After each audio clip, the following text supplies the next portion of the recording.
Two patrol cars slammed to a stop outside Morton's grocery, engines still running, lights slicing through the dusk. Claire Ashford stood by her sedan, one hand on the door handle, the other gripping a paper bag of apples and bread. She wore navy scrubs spotted with coffee stains. She looked tired, ordinary. Within 90 seconds, she'd be face down on a precinct counter with zip ties cutting into her wrists. Within 6 hours, a federal task force would mobilize. Within 3 days, a senator would be dragged out of his estate in handcuffs, screaming about immunity. Because the woman they thought was just another mouthy nurse in Riverside wasn't what she seemed. And the moment they locked her up, they triggered something they couldn't stop. Before we dive in, if you want to see how far this story reaches, drop a comment with your city. Like, subscribe, and stay until the end. You won't believe where this goes. The fluorescent lights inside Morton's grocery hummed like wasps trapped in a jar. Claire Ashford moved through the aisles with the mechanical efficiency of someone who'd done this exact routine 200 times. Bread, peanut butter, bananas turning brown at the edges because they were 50 cents cheaper. She had 18 minutes before her next shift started at Riverside General, and the hospital cafeteria had been out of everything except suspect tuna salad since Tuesday. She turned the corner toward the checkout and nearly walked into the noise. "I said get out. You don't got money. You don't shop here." The clerk's voice cracked through the store like a whip. Claire stopped. A middle-aged white guy with a name tag that said Rick was leaning over the counter, jabbing his finger at two black teenagers near the magazine rack. The girl looked about 16, her brother maybe 13. Both had their hands up in that universal gesture of, "We're not doing anything wrong, please don't make this worse." "We were just looking," the girl said quietly. Her voice shook, but she kept her chin up. "Yeah?" Rick's sneer was audible. "Looking's free at the library. This ain't a hangout for your kind." Claire's jaw tightened. She should walk away. She had 12 minutes now. She had a shift. She had exactly zero interest in becoming the white lady who made things worse by inserting herself where she didn't belong. But the boy's hands were trembling. "Hey," Claire said, stepping forward. Her voice was calm, almost flat. "They're not bothering anyone." Rick's head snapped toward her. "Excuse me? They're just kids, let them be." "Lady, I don't need you telling me how to run my store." "I'm not telling you anything." Claire set her basket on the counter between them, casual, like she was just making space. "I'm suggesting maybe you take a breath before you do something stupid." Rick's face went red. "You calling me stupid?" "I'm calling the situation stupid." Claire's tone didn't change. She'd used this voice in triage when a patient's family was about to lose it, when she needed to de-escalate without backing down. "You're making a scene over nothing. They haven't touched anything. They haven't caused a problem. You're the one yelling." The girl grabbed her brother's arm. "Come on, let's just go." "Smart," Claire said, still looking at Rick. "Let them go." But Rick wasn't done. He came around the counter, moving faster than a man his size should. "You don't come into my store and disrespect me, you understand? I know your type. Always got to stick your nose where it don't belong." Claire didn't move. "My type." "Yeah, liberals. Think you're saving the world." He turned back to the kids who were backing toward the door. "And you two, don't come back. I see you in here again. I'm calling the cops." The girl's eyes were wet, but she didn't cry. She just pulled her brother outside, and the bell over the door chimed as it swung shut behind them. Claire exhaled slowly. She wanted to leave it. She really did. "You got a problem?" Rick was still staring at her. "Yeah," Claire said. "I do. You just threatened two kids because you felt like it. That's not security. That's just mean. Get out of my store. I'm a paying customer." "Not anymore, you're not. Get out." Claire picked up her basket. Fine, she'd shop somewhere else. But as she turned, Rick grabbed her arm. "Don't walk away from me when I'm talking to you." Claire looked down at his hand, then up at his face. Her voice dropped, not louder, but colder. "Let go." "Or what?" She didn't pull away. She didn't have to. She just stood there, and something in her expression made Rick's grip loosen. He stepped back, suddenly uncertain. "Yeah, that's what I thought," he muttered, but his voice was weaker now. Claire walked out. She was halfway to her car when the patrol cars arrived. 2 units, coming in fast from opposite directions, boxing her in like she was armed. Claire stopped, basket still in hand, and watched 4 officers pile out. 2 had hands on their belts. One was already talking into his radio. "Ma'am, put the basket down." Claire set it on the hood of her car, slowly, carefully. "What's this about?" "We got a call about a disturbance." "There was no disturbance." "That's not what we heard." The lead officer was young, late 20s maybe, with a buzz cut and a jaw that looked like it had been carved out of a manual on how to look intimidating. His name tag said Briggs. "Store owner says you threatened him." Claire blinked. "I didn't threaten anyone." "He says otherwise." "Then he's lying." Briggs stepped closer. "You want to calm down?" "I am calm. You're argumentative." "I'm factual. There's a difference." Another officer moved to her side, flanking her. Briggs's expression didn't shift. "We're going to need you to come down to the station, answer some questions." "For what? I didn't break any laws." "Disorderly conduct, verbal assault." Claire almost laughed. Almost. "That's insane." "Ma'am, turn around and put your hands behind your back." "You're arresting me?" "Turn around." She didn't move. Not out of defiance, exactly. More out of sheer disbelief that this was actually happening. A uniformed cop was about to handcuff her in a grocery store parking lot because some racist clerk got his feelings hurt. "Ma'am, I'm not going to ask again." Claire turned around. The cuffs were cold and too tight. Briggs didn't adjust them when she said so. He just guided her toward the car with a hand on her shoulder, not rough, but firm enough to make the point. She wasn't in control here. As they pushed her head down to get her into the back seat, Claire said quietly, "You really don't want to do this." Briggs paused, just for a second. "That a threat?" "It's advice." He shut the door. The Riverside precinct smelled like burnt coffee and an industrial cleaner. Claire sat in a plastic chair in the hallway, still cuffed, while officers moved past her like she was furniture. No one spoke to her.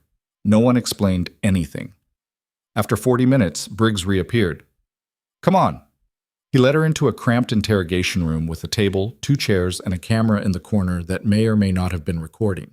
He uncuffed her, gestured for her to sit, then left without a word. Claire rubbed her wrists. The skin was red, starting to bruise. She looked at the camera. "I'd like to make a phone call." No response. She waited. 20 minutes later, a different officer came in. Older, graying at the temples, with the kind of gut that said he'd been riding a desk for a decade. His badge said Sergeant Mulvaney. "Ms. Ashford."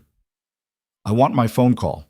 Mulvaney sat down across from her, folding his hands on the table. "We'll get to that." "That's not how this works. Let's talk about what happened at Morton's." "I already told your officer. Nothing happened. A clerk harassed 2 teenagers." "I said something. He didn't like it. End of story." "He says you became aggressive." "I didn't touch him. I didn't yell. I told him to let the kids leave." "And then?" "And then I left. And then your guys showed up and arrested me for no reason." Mulvaney leaned back. "You've got a mouth on you." "I've got a right to defend myself." "Sure, but you're making this harder than it needs to be." Claire stared at him. "What exactly do you want me to say?" "I want you to understand that cooperation goes a long way." "I haven't done anything wrong. There's nothing to cooperate with." Mulvaney's expression didn't change, but something in his posture shifted. "You work at Riverside General?" Claire's stomach tightened. "What does that have to do with anything?" "Just asking." "Yes, I'm an ER nurse, which is where I'm supposed to be right now, except I'm sitting here because Officer Briggs couldn't be bothered to actually investigate before slapping cuffs on me." "You got a temper, Ms. Ashford?" "No." "You sure? Because from where I'm sitting, you've got a real attitude problem." Claire leaned forward, keeping her voice level. "From where I'm sitting, you're stalling. Either charge me or let me go." Mulvaney stood up. "Sit tight." He left. Claire sat there for another hour. No water, no phone call, no explanation. When Mulvaney came back, he had a folder. He dropped it on the table but didn't open it. "Ms. Ashford, I'm going to be straight with you. This situation can go one of 2 ways. You can make this easy or you can make it hard." "I want a lawyer." His jaw tightened. "You're not under arrest. Then I'm leaving." She stood. Mulvaney didn't move, but his voice followed her. "Sit down." "Am I being detained?" "Sit. Down." Claire didn't sit. She reached for the door handle. It was locked. She turned back. Mulvaney was watching her with an expression that wasn't quite neutral anymore. It was something else, something colder. What the hell is this? Claire's voice was still calm, but her pulse was starting to kick up. I said sit down. No, unlock the door. Mulvaney stepped closer, not threatening exactly, but deliberate. You don't get to make demands here. I know my rights. Your rights, Mulvaney repeated like he was tasting the words. Yeah, let's talk about those. He opened the folder. Inside were photos. Claire leaned in, trying to see, and her blood went cold. There were pictures of her, leaving the hospital, getting into her car, walking into her apartment building. Where did you get those? Mulvaney didn't answer. He just closed the folder. You've been flagged, Ms. Ashford. Flagged for what? That's above my pay grade. This is insane. I bought groceries. That's it. I didn't... You should have stayed quiet. Mulvaney's voice was flat now, almost tired. You should have minded your business. What are you talking about? But Mulvaney was already moving toward the door. He knocked twice, and it unlocked from the outside. Two officers Claire hadn't seen before stepped in. They weren't Riverside PD. Their uniforms were different, darker, no visible badges. Wait, Claire said. Her calm was cracking now, just a little. Wait, what is this? Transport, one of the new officers said. He had a buzz cut and dead eyes. Transport where? No one answered.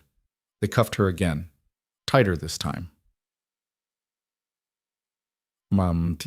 Across town, Ryan Ashford was in the middle of a deposition when his phone buzzed. He ignored it. Then it buzzed again. And again. Finally, he glanced down. Missed call. Riverside General, 3. Voicemail, 1. He excused himself, stepped into the hallway, and listened to the message. Mr. Ashford, this is Amanda from HR at Riverside General. We're trying to reach your sister Claire. She didn't show up for her shift, and she's not answering her phone. If you hear from her, please have her call us immediately. Ryan frowned. Claire didn't miss shifts, ever. He called her cell, straight to voicemail. He called her apartment. No answer. He tried the hospital again, asked if anyone had seen her. Nothing. Ryan hung up and stared at his phone. Something was wrong. He was a federal prosecutor. He'd spent the last 8 years putting away white-collar criminals, corrupt officials, and people who thought they were untouchable. He knew what wrong felt like. This felt wrong. He made another call. Hey, it's Ryan Ashford. I need a favor. Can you run a name for me? Check if she's been arrested in the last few hours. Pause. Claire Ashford, my sister. Longer pause. What do you mean she's not in the system? Claire was in the back of an unmarked van. No windows. No explanation. The two officers sat across from her, not speaking, not looking at her. The ride was smooth, too smooth for city streets. She tried to keep track of turns, but after the 4th or 5th, she gave up. They were taking her somewhere far from downtown Riverside. Finally, the van stopped. The doors opened and fluorescent light spilled in. Claire blinked, trying to adjust. They were in an underground garage, concrete walls, no markings, no signs. They pulled her out, walked her through a heavy steel door, down a hallway that looked like it belonged in a medical facility. White walls, locked doors, cameras everywhere. Where am I? Claire's voice echoed. Still no answer. They stopped at a door marked only with a number, 7. One of the officers unlocked it, pushed it open. Inside was a small room, a cot, a toilet, a sink. No window. You can't just... They uncuffed her, shoved her inside, and slammed the door. Claire stood there, breathing hard, staring at the door. She banged on it. Hey! Hey! Nothing. She banged again. I'm a U.S. citizen. You can't hold me without charges. Silence. Claire stepped back, looked around the room. No camera that she could see, but that didn't mean anything. She sat down on the cot, forced herself to breathe slowly. Think. She'd been in worse situations. Not recently, but she remembered how to stay calm under pressure. They'd made a mistake. Whoever they were. They'd grabbed the wrong person, or they'd misunderstood something, and soon someone would realize it and let her go. That's what she told herself. But deep down, in the part of her brain that still remembered how to read a situation, she knew better. This wasn't a mistake. Bull. Ryan Ashford stood in the lobby of the Riverside Police Department, his briefcase in one hand and his badge in the other. I'm a federal prosecutor, he said to the desk sergeant. My sister was arrested earlier today. I want to see the booking report. The sergeant, a woman in her 50s with a face that had seen too many Ryan Ashfords, barely looked up. Name? Claire Ashford. The sergeant typed, frowned, typed again. No record. She was picked up outside Morton's grocery around 6 p.m. Not showing up. That's impossible. I have a witness who saw the arrest. The sergeant's expression didn't change. If she's not in the system, she wasn't arrested. Ryan leaned on the desk. Or she was arrested and someone scrubbed the record. Now the sergeant looked up. You accusing us of something? I'm asking where my sister is. And I'm telling you she's not here. Ryan straightened. He pulled out his phone, pulled up a photo of Claire. This is her, arrested by Officer Briggs approximately 3 hours ago. If you're telling me there's no paperwork, then someone's breaking the law. The sergeant's jaw tightened. I don't know what to tell you. Get me your captain. He's not available. Then make him available. A door opened behind the desk, and a man in plain clothes stepped out. Mid-50s, graying hair, shoulders like a linebacker gone soft. His badge was clipped to his belt. Problem? His voice was gravel. Captain Howell, the sergeant said quickly. This gentleman is looking for someone who's not in the system. Howell looked at Ryan. Who? Claire Ashford, my sister. Arrested 3 hours ago. Your officers took her, and now she's disappeared. Howell's expression didn't flicker. If she's not in the system, she wasn't arrested. I have a witness. Then your witness is mistaken. Ryan stepped closer. I'm a federal prosecutor, Captain. I know how this works. Either you produce my sister, or I start making calls that you really don't want me to make. Howell stared at him. For a long moment, neither man moved. Then Howell smiled. It didn't reach his eyes. Make your calls, he said quietly, and he walked away. Masa. Claire lost track of time in the room.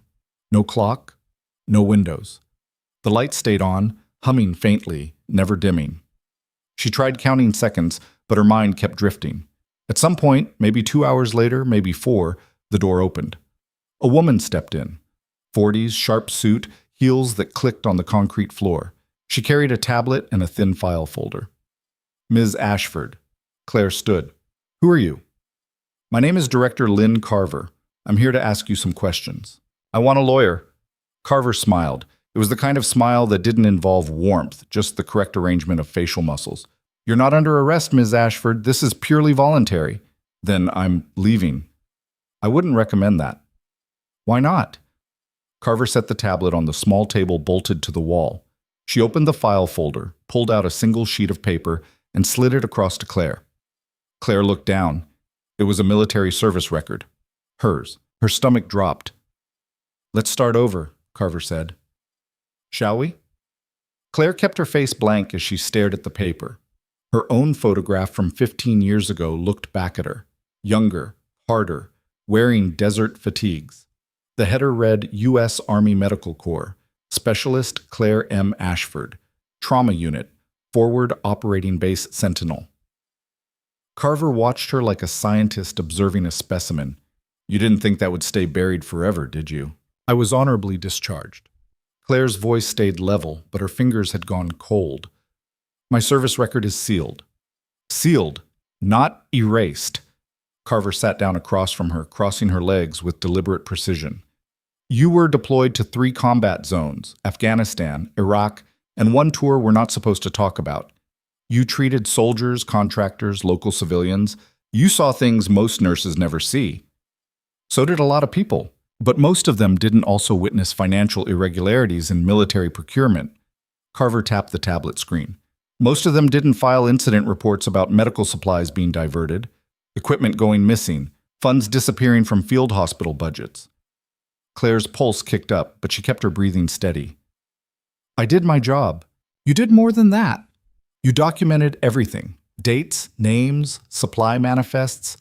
You turned it over to your commanding officer, Captain Vince Kellerman, who told you he'd handle it.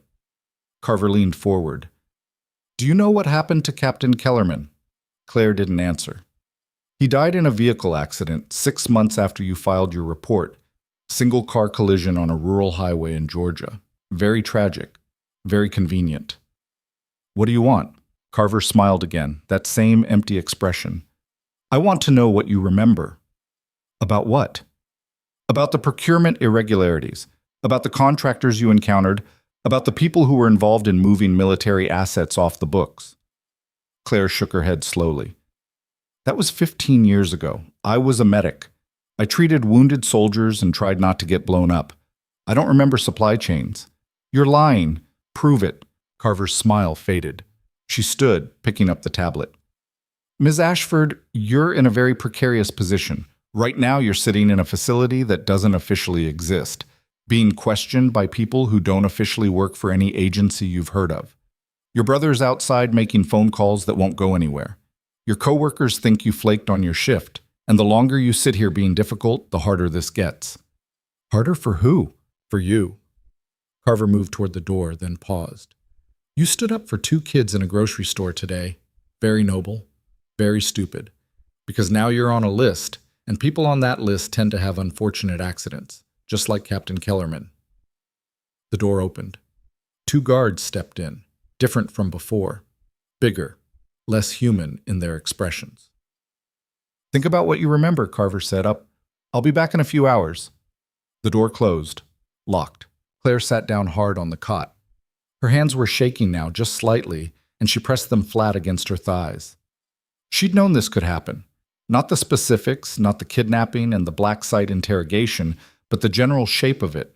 She'd known that filing those reports could make her a target. Captain Kellerman had warned her.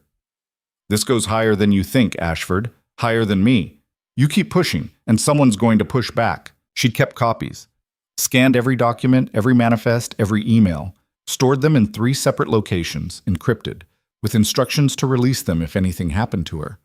But she'd never actually told anyone what those instructions were. Ryan didn't know. Her ex-husband hadn't known. No one knew, except the lawyer who'd set up the dead man's switch. And that lawyer had retired to Costa Rica 5 years ago. Claire leaned back against the cold wall and closed her eyes. She needed to think. She needed to figure out who Carver worked for and what they actually wanted. Because if they just wanted her dead, she'd already be dead. They wanted something else. Ryan Ashford sat in his car outside the Riverside precinct, phone pressed to his ear, listening to the 4th bureaucrat in a row tell him there was nothing they could do. Sir, if she's not in the system, I can't help you. She was arrested. I have a witness. Then file a missing persons report. She's not missing. She was taken by your officers. Sir? Ryan hung up. He wanted to put his fist through the dashboard, but that wouldn't help Claire. He scrolled through his contacts, found a name he hadn't called in 2 years. Marcus Hyde. Former FBI, now working private security for a firm that didn't advertise. They'd worked together on a racketeering case that had ended with 6 people in federal prison and 3 more fleeing to countries without extradition treaties. Marcus answered on the 2nd ring. Ashford, thought you forgot about me. I need a favor. Of course you do. What kind? The illegal kind. Pause. I'm listening. My sister was arrested this evening, Riverside PD, but there's no booking record, no paperwork, nothing. I need to know where she is. You try calling the station? They stonewalled me. Captain looked me in the eye and told me to make my calls. Marcus whistled low. That's not good. I know. Give me her name and description. I'll see what I can dig up. Ryan rattled off the details. Marcus, if this is what I think it is, then you're going to need more than a lawyer. Marcus's tone had shifted, gone serious. You're going to need leverage. I'm working on it. Work faster. The line went dead. Ryan sat there for another minute, then pulled up his work email. He drafted a message to his supervisor, keeping it vague but urgent. Family emergency. Need 48 hours. Will explain when I can. He hit send before he could second-guess himself. Then he started driving. At Riverside General, the ER was in controlled chaos. A multi-vehicle pileup on the interstate had flooded them with trauma cases, and they were already short-staffed. Amanda, the HR coordinator who'd left Ryan the voicemail, was now standing at the nurse's station fielding calls and trying to find someone to cover Claire's shift. "Has anyone heard from Ashford?" Dr. Neil Garrison asked, stripping off bloody gloves as he passed the desk. "Nothing," Amanda said. "It's not like her." "No, it's not." Garrison frowned. He'd worked with Claire for 6 years. She was the kind of nurse who showed up during blizzards and worked double shifts without complaint. She didn't just vanish. He pulled out his phone, tried her number again. Voicemail. "You check her apartment?" one of the other nurses, Jenna, asked. Her brother did. No answer. Jenna bit her lip. "Should we call the police?" "And tell them what? She missed a shift?" "Neil, this isn't normal." Garrison knew that. He also knew that sometimes people had emergencies, had breakdowns, had situations that didn't fit into neat explanations. But the knot in his stomach told him this was different. "Give it until morning," he said finally. "If we don't hear from her by then, we'll file a report." Jenna didn't look convinced, but she nodded. Garrison walked back toward the trauma bay, but he couldn't shake the feeling that waiting was the wrong call. Inside the facility, Claire had been sitting in silence for what felt like hours when the door opened again. Not Carver this time. A man. Late 50s, silver hair, expensive suit that didn't belong in a black site detention center. He looked like someone who gave orders from boardrooms, not interrogation rooms. "Ms. Ashford." His voice was smooth, almost kind. "My name is Senator Paul Hargrave." Claire's blood went cold. She knew that name. Everyone knew that name. Hargrave was a fixture in Washington, a former military officer turned politician, chairman of the Senate Armed Services Committee. He'd been in office for 23 years. Untouchable. He pulled out the chair Carver had used, sat down like they were having coffee. "I apologize for the accommodations. Director Carver can be a bit overzealous." Claire said nothing. "I understand you had an altercation at a grocery store today. That's what this is about? A grocery store?" Hargrave chuckled. "No, that was just unfortunate timing. You were already on our radar, Ms. Ashford. The incident simply accelerated the timeline." "Radar for what?" "For being a loose end." Hargrave folded his hands on the table. 15 years ago, you filed reports about financial irregularities at Forward Operating Base Sentinel. You documented supply diversions, equipment theft, and what you believed to be systematic fraud. Do you remember that? Vaguely. Don't insult my intelligence. You remember every detail. You're a person who keeps records. Claire met his eyes. If you already know what I remember, why am I here? Because I need to know what you kept. There it was, the real question. I didn't keep anything, Claire said. I filed my reports. My CO said he'd handle it. I got discharged 6 months later and moved on with my life. Liar. Hargrave's tone didn't change, still pleasant, still calm. You're not stupid, Ms. Ashford. You knew those reports could get you killed, so you made copies, insurance, and now I need those copies. Even if I had them, why would I give them to you?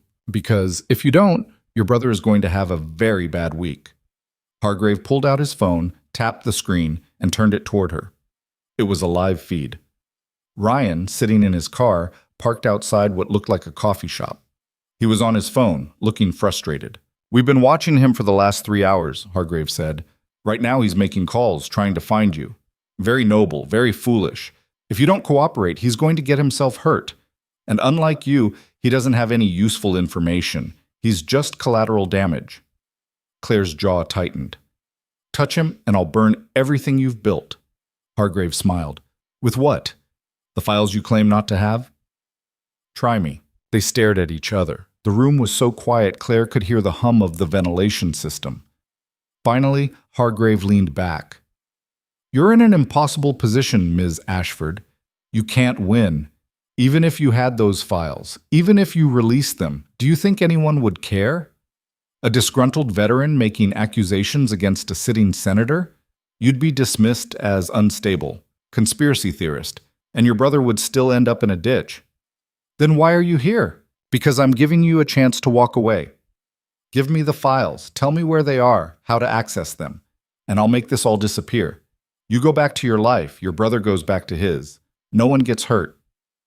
And if I don't? Hargrave stood. Then I stopped being polite. He walked out, leaving Claire alone again. She waited until the door locked, then let out a slow breath. Her mind was racing. Hargrave was scared.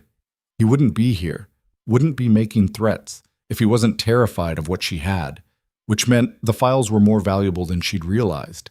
She just had to figure out how to use them without getting Ryan killed. Ryan had moved to a diner on the edge of town, nursing bad coffee and waiting for Marcus to call back. His phone buzzed. Not Marcus. A blocked number. He answered. Hello? Static. Then a voice, distorted, mechanical. Stop looking for your sister. Ryan's grip tightened on the phone. Who is this? Someone trying to keep you alive. Walk away. Where is she? Somewhere you can't reach. Forget about her. I'm a federal prosecutor. You think I'm going to just... Your title means nothing here. You keep pushing, and you'll disappear too. The line went dead. Ryan sat there, staring at the phone. His hands were shaking, not from fear, from rage. He pulled up his contacts again, scrolled past Marcus, past his supervisor, past everyone he'd normally call. He stopped on a name he'd promised himself he'd never use. Diane Ortega, investigative journalist. The kind who didn't care about making enemies. He hesitated. Once he called her, there was no going back. This would escalate, fast. But Claire was out there somewhere, and the people who had her were willing to threaten a federal prosecutor to keep him quiet. Ryan hit dial. Diane answered on the first ring. Ashford, this is a surprise. I need your help. I'm listening. Not over the phone. Can you meet me? Pause. This about a case? It's about my sister, and I think it goes a lot higher than either of us can handle alone. Another pause, longer this time. Where are you?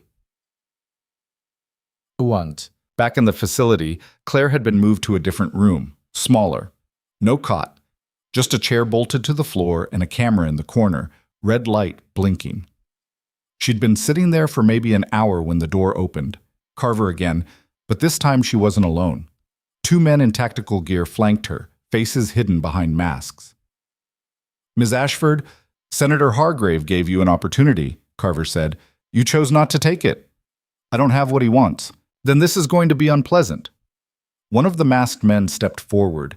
He was holding something, a black case, about the size of a tackle box. He set it on the floor, opened it. Claire's stomach turned. Medical instruments, syringes, vials of clear liquid. We're going to try a different approach, Carver said. Something more persuasive. You can't do this. I'm a U.S. citizen. You're a security risk, and security risks don't have rights. Carver nodded to the men. They moved fast. One grabbed Claire's arm, wrenched it back, holding her in place. The other prepped a syringe, tapping it to clear the air bubbles. Claire thrashed, but the grip was iron. What is that? Something to make you more cooperative. The needle went in. Claire felt the burn immediately, spreading up her arm like fire. Her vision blurred. The room tilted. Don't fight it, Carver's voice came from somewhere far away. Just let it work. Claire tried to stay focused, tried to anchor herself, but the drug was pulling her under. Her thoughts scattered. The walls breathed. The last thing she heard before everything went dark was Carver's voice, cold and clinical. Let's see what you really remember. Boom. Ryan met Diane Ortega in the parking lot of a 24-hour laundromat. She was a short woman, mid-40s, with gray streaks in her dark hair and eyes that had seen too many cover-ups to be surprised by anything. Talk, she said, leaning against her car. Ryan told her everything, the grocery store, the arrest with no record, the stonewalling at the precinct, the phone call. Diane listened without interrupting, her expression unreadable. When he finished, she said, You know what this sounds like? Yeah. You sure you want to go down this road? Because once I start digging, people notice. And if your sister's already in deep, this could make it worse. She's my sister, Diane nodded. All right. Give me everything you've got. Names, times, locations. I'll start making calls. Ryan handed over his phone, pulled up the notes he'd been compiling. Diane scanned them, her frown deepening. This Captain Howell, he's got a reputation. For what? For making problems disappear. There were rumors a few years back. Missing evidence in a corruption case, Witnesses who suddenly stopped cooperating. Nothing ever stuck, but the pattern was there. So he's dirty. Or he's following orders from someone who is. Diane handed the phone back. I'll reach out to some contacts, see if anyone's heard chatter about off-book detentions. But Ryan, if this is what I think it is, we're not just talking about dirty cops. We're talking about federal-level stuff. Maybe higher. My sister's a nurse. She's not involved in anything. Then why grab her? Ryan didn't have an answer for that. Diane checked her watch. Give me 12 hours. I'll call you. She got in her car and drove off, leaving Ryan standing there in the glow of the laundromat's neon sign. His phone buzzed. Marcus, finally. Tell me you found something, Ryan said. Yeah, but you're not going to like it? Marcus's voice was tight. Your sister's not in any official detention facility. I checked county, state, federal, nothing. But I put out some feelers with people who track black site activity. One of them pinged back. There's a private security contractor called Sentinel Risk Solutions. They run off-book facilities for government agencies. Detention, interrogation, the kind of stuff that doesn't show up in court records. Ryan's chest tightened. Where? That's the problem. They move people around. No fixed locations. But here's the thing. Sentinel Risk is owned by a shell company that traces back to a former military officer, guy named Paul Hargrave. Senator Hargrave. The same. And before you ask, yes, this is way above your clearance level. If he's involved, you're not getting her back through official channels. Ryan leaned against his car, head spinning. What do I do? You need leverage. Something big enough that they can't just bury you both. Like what? I don't know, but whatever your sister was into, it's got someone powerful scared. Find out what that is, and you might have a shot. The call ended. Ryan stood there in the cold, trying to think. Claire had never mentioned anything about military service, about contractors, about any of this. She'd always been private about her past, but he'd assumed that was just her personality. Now he was realizing there was a lot he didn't know. He got in his car, started the engine, and began driving toward Claire's apartment. If there were answers, they'd be there. Claire woke up strapped to a chair. Her head pounded like someone had driven a spike through her skull. Her mouth was dry, tasting of metal and bile. The room was different again. Brighter, clinical. White walls, white floors, white lights overhead that burned into her retinas. Carver stood in front of her, tablet in hand. Welcome back. Claire's tongue felt thick. How long? 6 hours. You were very talkative. Claire's stomach dropped. What did I say? Enough. Carver tapped the screen. You confirmed the files exist, you confirmed they're encrypted, and you gave us 3 potential locations where they might be stored. I didn't.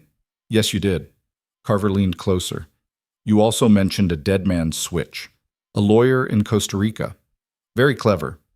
Unfortunately for you, we've already tracked him down. Claire's vision swam. She tried to focus, tried to remember what she'd said, but everything was fragments, pieces of memory that didn't fit together. Don't worry, Carver said. We're not going to hurt you anymore. Not physically, anyway. But your brother is about to have a very bad night. Don't touch him. Too late. Carver showed her the tablet. Another live feed. Ryan, standing outside Claire's apartment building, looking up at the windows. Claire's breath caught. What are you doing? Cleaning up loose ends. On the screen, a dark SUV pulled up behind Ryan's car. 2 men got out. Claire screamed. The scream tore out of Claire's throat raw and animal, but the straps held her in place. On the tablet screen, Ryan turned toward the SUV, his body language shifting from casual to alert in half a second. The 2 men approaching him weren't trying to hide their intent. Carver watched Claire's face with clinical detachment. This is what happens when people don't cooperate. Stop, Claire's voice cracked. I'll give you the files. I'll tell you everything. Just leave him alone. Carver raised one finger, and through some unseen communication, the men on the screen halted. Ryan stood frozen, one hand moving slowly toward his jacket, probably reaching for his phone, maybe something else. Where are they? Carver's voice was flat. There's a storage unit in Baltimore. Unit 247 at Secure Lock on Hanover Street. The access code is 887293. Carver typed it into her tablet, then looked up. And the encryption key? Claire's mind raced. She needed to give them something real enough to verify, but buy herself time. It's a 40-character alphanumeric string. I don't have it memorized. It's written down. Where? In a safe deposit box. First National Bank, downtown Riverside. Box 1847. Carver studied her face, looking for tells. Claire kept her expression steady, desperate. It wasn't hard. Most of what she'd just said was a lie. But the desperation was real. The key? Taped under the sink in my apartment. Kitchen, far back left corner. Carver made a gesture, and one of the masked guards left the room. She tapped her tablet again, and the feed shifted. Now it showed the interior of Claire's apartment building, hallway camera view. 2 different operatives were already inside, moving toward her door. If you're lying, Carver said quietly, your brother dies. And then we start working on your coworkers. Dr. Garrison seems like a nice man. It would be unfortunate if he had an accident. Claire said nothing. She watched the screen as the operatives reached her door, picked the lock in under 10 seconds, and disappeared inside. On the other feed, the men near Ryan remained motionless. Ryan's phone was out now, pressed to his ear. He was calling someone, probably the police, probably anyone. It wouldn't help. 3 minutes passed in silence. Then Carver's tablet buzzed. She read something and the corner of her mouth twitched, not quite a smile. They found the key. Claire's heart hammered. She'd told the truth about that part. There was a key taped under the sink. But it didn't open a safe deposit box. It opened a locker at the Greyhound station, which contained nothing but old nursing textbooks and a winter coat she'd been meaning to donate. Call your people off my brother, Claire said. Carver made another gesture. On the screen, the 2 men near Ryan got back in the SUV and drove away. Ryan stood there for another moment, watching them go, then turned and sprinted toward the apartment building entrance. He's going to find your place tossed, Carver said. He's going to panic, and if you've lied to me, he's going to die wondering why you couldn't save him. I didn't lie. We'll see. Carver left. The door locked. Claire was alone again, still strapped to the chair, staring at the white walls. She'd just bought herself maybe 12 hours. Maybe less. Once they got into that safe deposit box and found nothing, or worse, found the decoy document she'd planted years ago specifically for this scenario, they'd come back. And they'd be angry. But 12 hours was something. She closed her eyes and started counting her breaths. She needed to stay calm, needed to think. The files were real, encrypted and distributed across 3 different digital dead drops, with verification protocols she'd built herself during sleepless nights after Captain Kellerman's accident. If she didn't check in every 90 days, the files auto-released to a list of journalists, federal investigators, and congressional oversight committees. Her last check-in had been 60 days ago. 30 days left before the dead man's switch triggered automatically, unless Hargrave's people found a way to stop it first. Ryan burst into Claire's apartment and stopped dead. The place was destroyed. Drawers pulled out, cushions sliced open, books scattered across the floor. Every cabinet hung open, contents spilled. Her bedroom looked like a tornado had hit it. Jesus Christ, he muttered. He pulled out his phone, started to dial 911, then stopped. If he called this in, the police would come. The same police who'd arrested Claire and erased her from the system. The same police who worked for Captain Howell. He lowered the phone. His hands were shaking, not just from adrenaline now, from the realization that he was in something way over his head. Those men outside hadn't been cops. They'd moved like military, like contractors. And they'd left the second he'd seen them, which meant someone was watching. Someone was coordinating this in real time. Ryan moved through the apartment carefully, stepping over debris. He wasn't sure what he was looking for, but Claire was meticulous. If she'd been involved in something, there'd be traces. In her bedroom, he found her laptop under a pile of clothes. He opened it.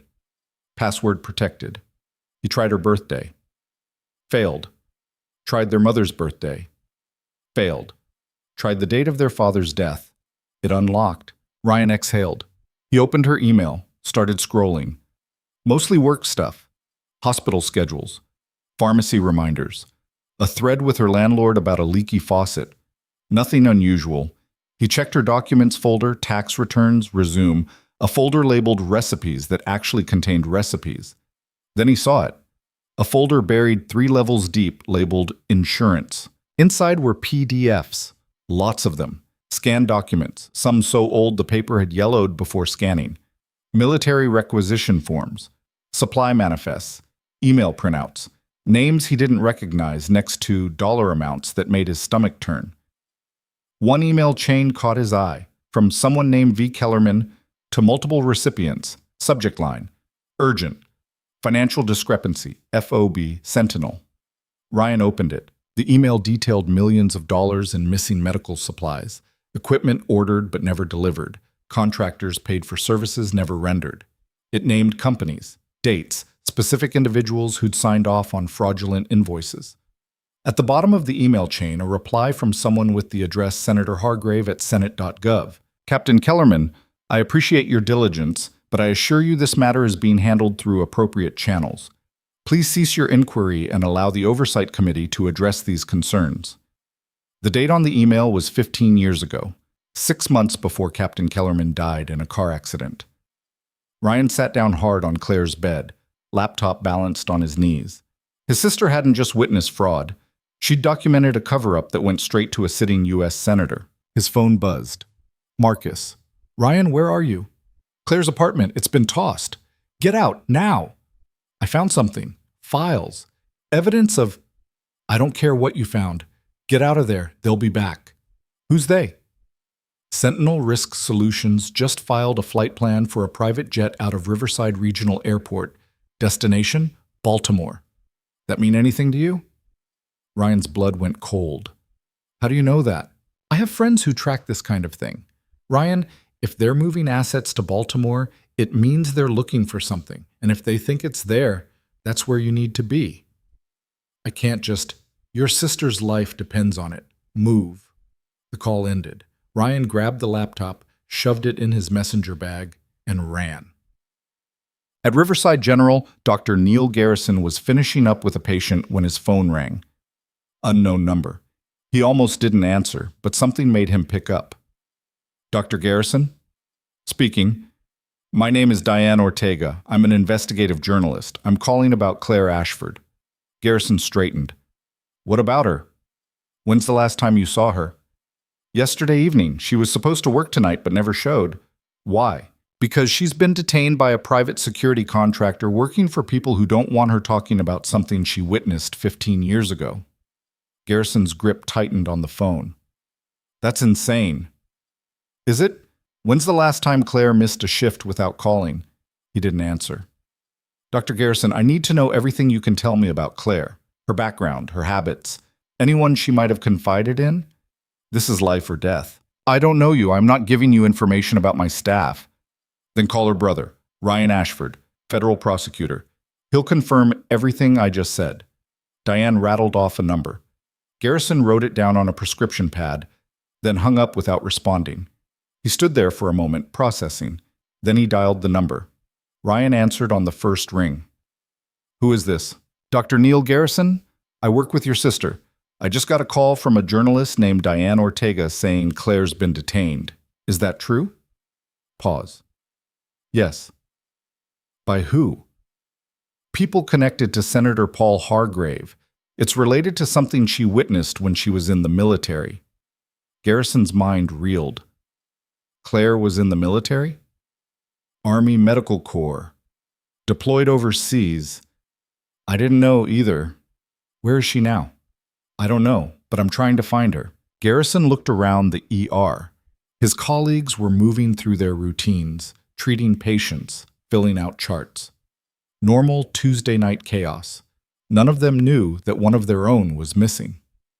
What can I do? Garrison asked. Do you know anything about her past? Anything she might have told you? No, she never talked about it. She was private. Did she ever mention storage units, safe deposit boxes, anything like that? Garrison thought. No, but she kept a locker here at the hospital. All the staff do. Silence on the other end, then. Can you check it? That's a violation of... Can you check it? Garrison looked at the clock. 11:40 p.m. The locker rooms would be mostly empty. Give me 10 minutes. He hung up, stripped off his white coat, and headed toward the staff area. Claire had lost track of time again. The drugs were wearing off, leaving her with a splitting headache and a mouth that tasted like battery acid. She was still strapped to the chair, but the room had gone quiet. No guards. No cameras that she could see, though she knew they were there. She tested the straps. Medical-grade restraints, the kind used for combative patients. She knew how they worked, knew their weaknesses. The wrist straps were tight, but not impossibly so. If she could dislocate her thumb. The door opened. Senator Hargrave walked in, alone this time. He looked different, tired, older. The polished veneer had cracked. "You lied to us," he said. Claire said nothing. "The storage unit was empty. The safe deposit box doesn't exist. And the key under your sink opened a bus station locker full of garbage." "Then I guess you don't need me anymore." Hargrave pulled up a chair, sat down facing her. "Do you know how many people I've had killed, Ms. Ashford?" "No." 17. Over the course of 23 years. Journalists, whistleblowers, investigators, people who got too close to things they shouldn't have seen. Captain Kellerman was the first. He was a good man. I regretted that one. You'll forgive me if I don't believe you. I'm not asking for forgiveness. I'm telling you how this works. You have files.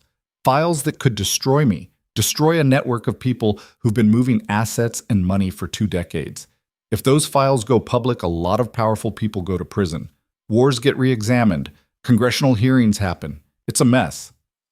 Good. Hargrave leaned forward. You don't understand. This isn't just about me. This is about national security. The money we moved, the equipment we diverted. It went to operations that saved American lives. Black ops that couldn't go through official channels. We did what needed to be done. You stole from wounded soldiers. We reallocated resources to where they do the most good. You murdered a man who tried to stop you. Hargrave's expression hardened. Captain Kellerman was going to blow up an intelligence network that was keeping Americans safe. He had to be stopped. And the other 16? Same reason, different circumstances. Claire stared at him. You actually believe that? I do. Then you're not just corrupt. You're delusional. Hargrave stood. I'm giving you one last chance. Tell me where the files are. Tell me how to access them. And I'll make this quick, painless. Your brother will be left alone. You have my word. Your word is worthless. Then you've made your choice. He walked to the door, knocked once. It opened. 2 guards entered, both carrying. Claire's breath stopped. Plastic sheeting, duct tape, a bone saw. Wait, she said. Hargrave paused. The files are on a timer, Claire said quickly. If I don't check in every 90 days, they automatically release.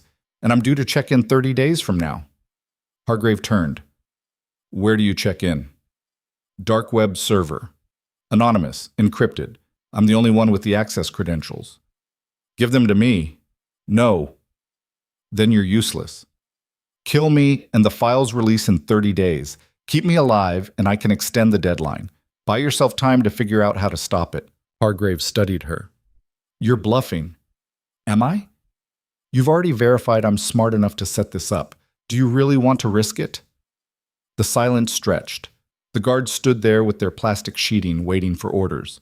Finally, Hargrave waved them off. Get out. They left. Hargrave stayed. 30 days, he said. That's all you've bought yourself. And if you're lying, I'll make sure you live long enough to watch everyone you care about die first. He walked out. Claire sagged against the restraints, breathing hard. She'd just bought herself time. Maybe. But the clock was ticking. Dr. Garrison stood in front of Claire's locker, bolt cutters in hand. He'd grabbed them from maintenance, told the night supervisor he needed to cut a lock on a storage closet. No one questioned him. He squeezed the handles. The lock popped. He pulled open the locker door. Inside was standard stuff, spare scrubs, a pair of running shoes, a water bottle, a small makeup bag, and a flash drive taped to the inside of the door. Garrison pulled it free, held it up to the light. No label, no markings. He called Ryan back. I found something. What? Flash drive, hidden in her locker. Can you check what's on it? Hold on. Garrison moved to the nearest computer, plugged it in.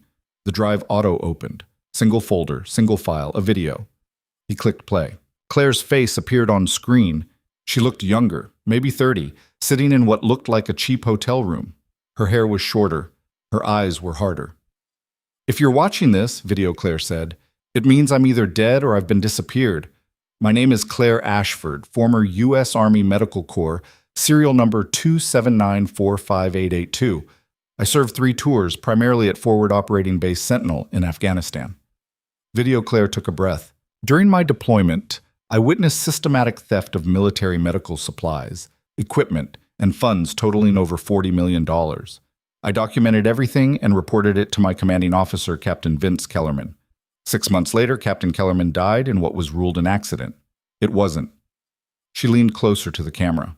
The theft was organized by private military contractors working with corrupt officers and at least one sitting U.S. senator. I have proof. Documents, emails, financial records, everything. If something happens to me, those files will be released automatically.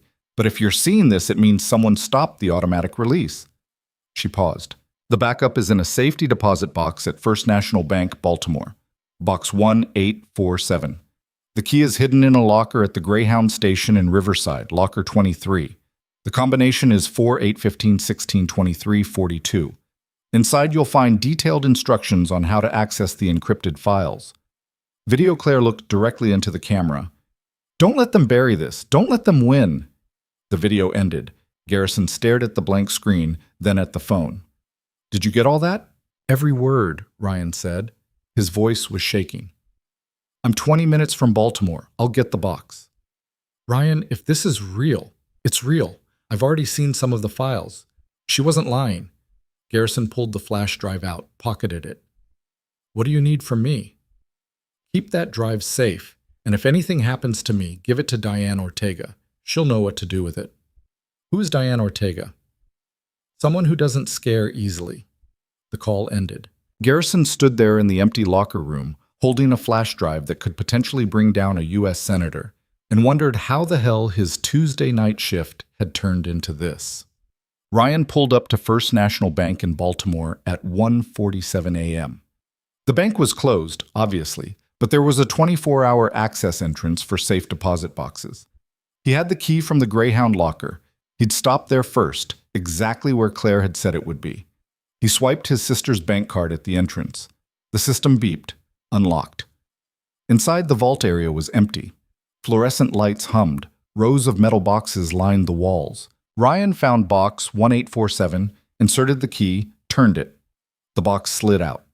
Inside was a thick manila envelope. He opened it. Documents. Hundreds of pages. Financial records, emails, scanned military forms, and a second flash drive, this one labeled with a single word in Claire's handwriting. Truth. Ryan was about to pocket everything when he heard the door click behind him. He turned. 3 men in tactical gear stood in the entrance. No masks this time. They didn't need them. The lead one smiled. Mr. Ashford, you've been busy. Ryan's hand moved toward his jacket, toward the concealed carry pistol he'd started wearing after the threats. He never made it. The taser hit him in the chest, 50,000 volts scrambling his nervous system. He went down hard, the envelope scattering across the floor. One of the men picked it up, while the other 2 grabbed Ryan. Senator Hargrave sends his regards, the lead one said. Everything went black. Thumb. Claire jerked awake to the sound of metal scraping metal. The door opening. She'd been drifting, half asleep, still strapped to the chair.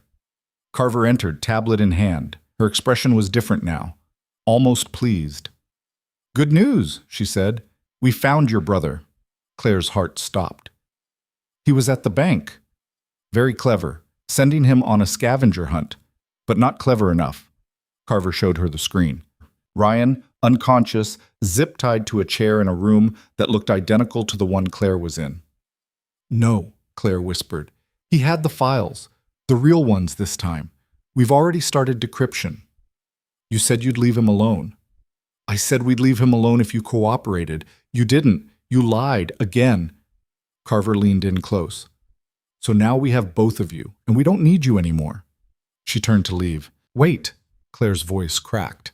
Wait, I can still help you. The decryption, it's not just a password. There's a secondary authentication, biometric. You need me. Carver paused. Biometric. Fingerprint scan tied to a rolling encryption key. Without it, you'll trigger a data wipe. Everything will be gone. You're lying again. Test it. Try to decrypt without me. See what happens. Carver stared at her, calculating. Then she tapped her tablet, spoke into it. "Bring the tech team, now." 5 minutes later, 2 technicians entered with a laptop. They set it up on a small table, pulled out the flash drive they'd taken from Ryan. "Show me," Carver said. Claire looked at the laptop. "Unstrap my right hand." Carver hesitated, then nodded.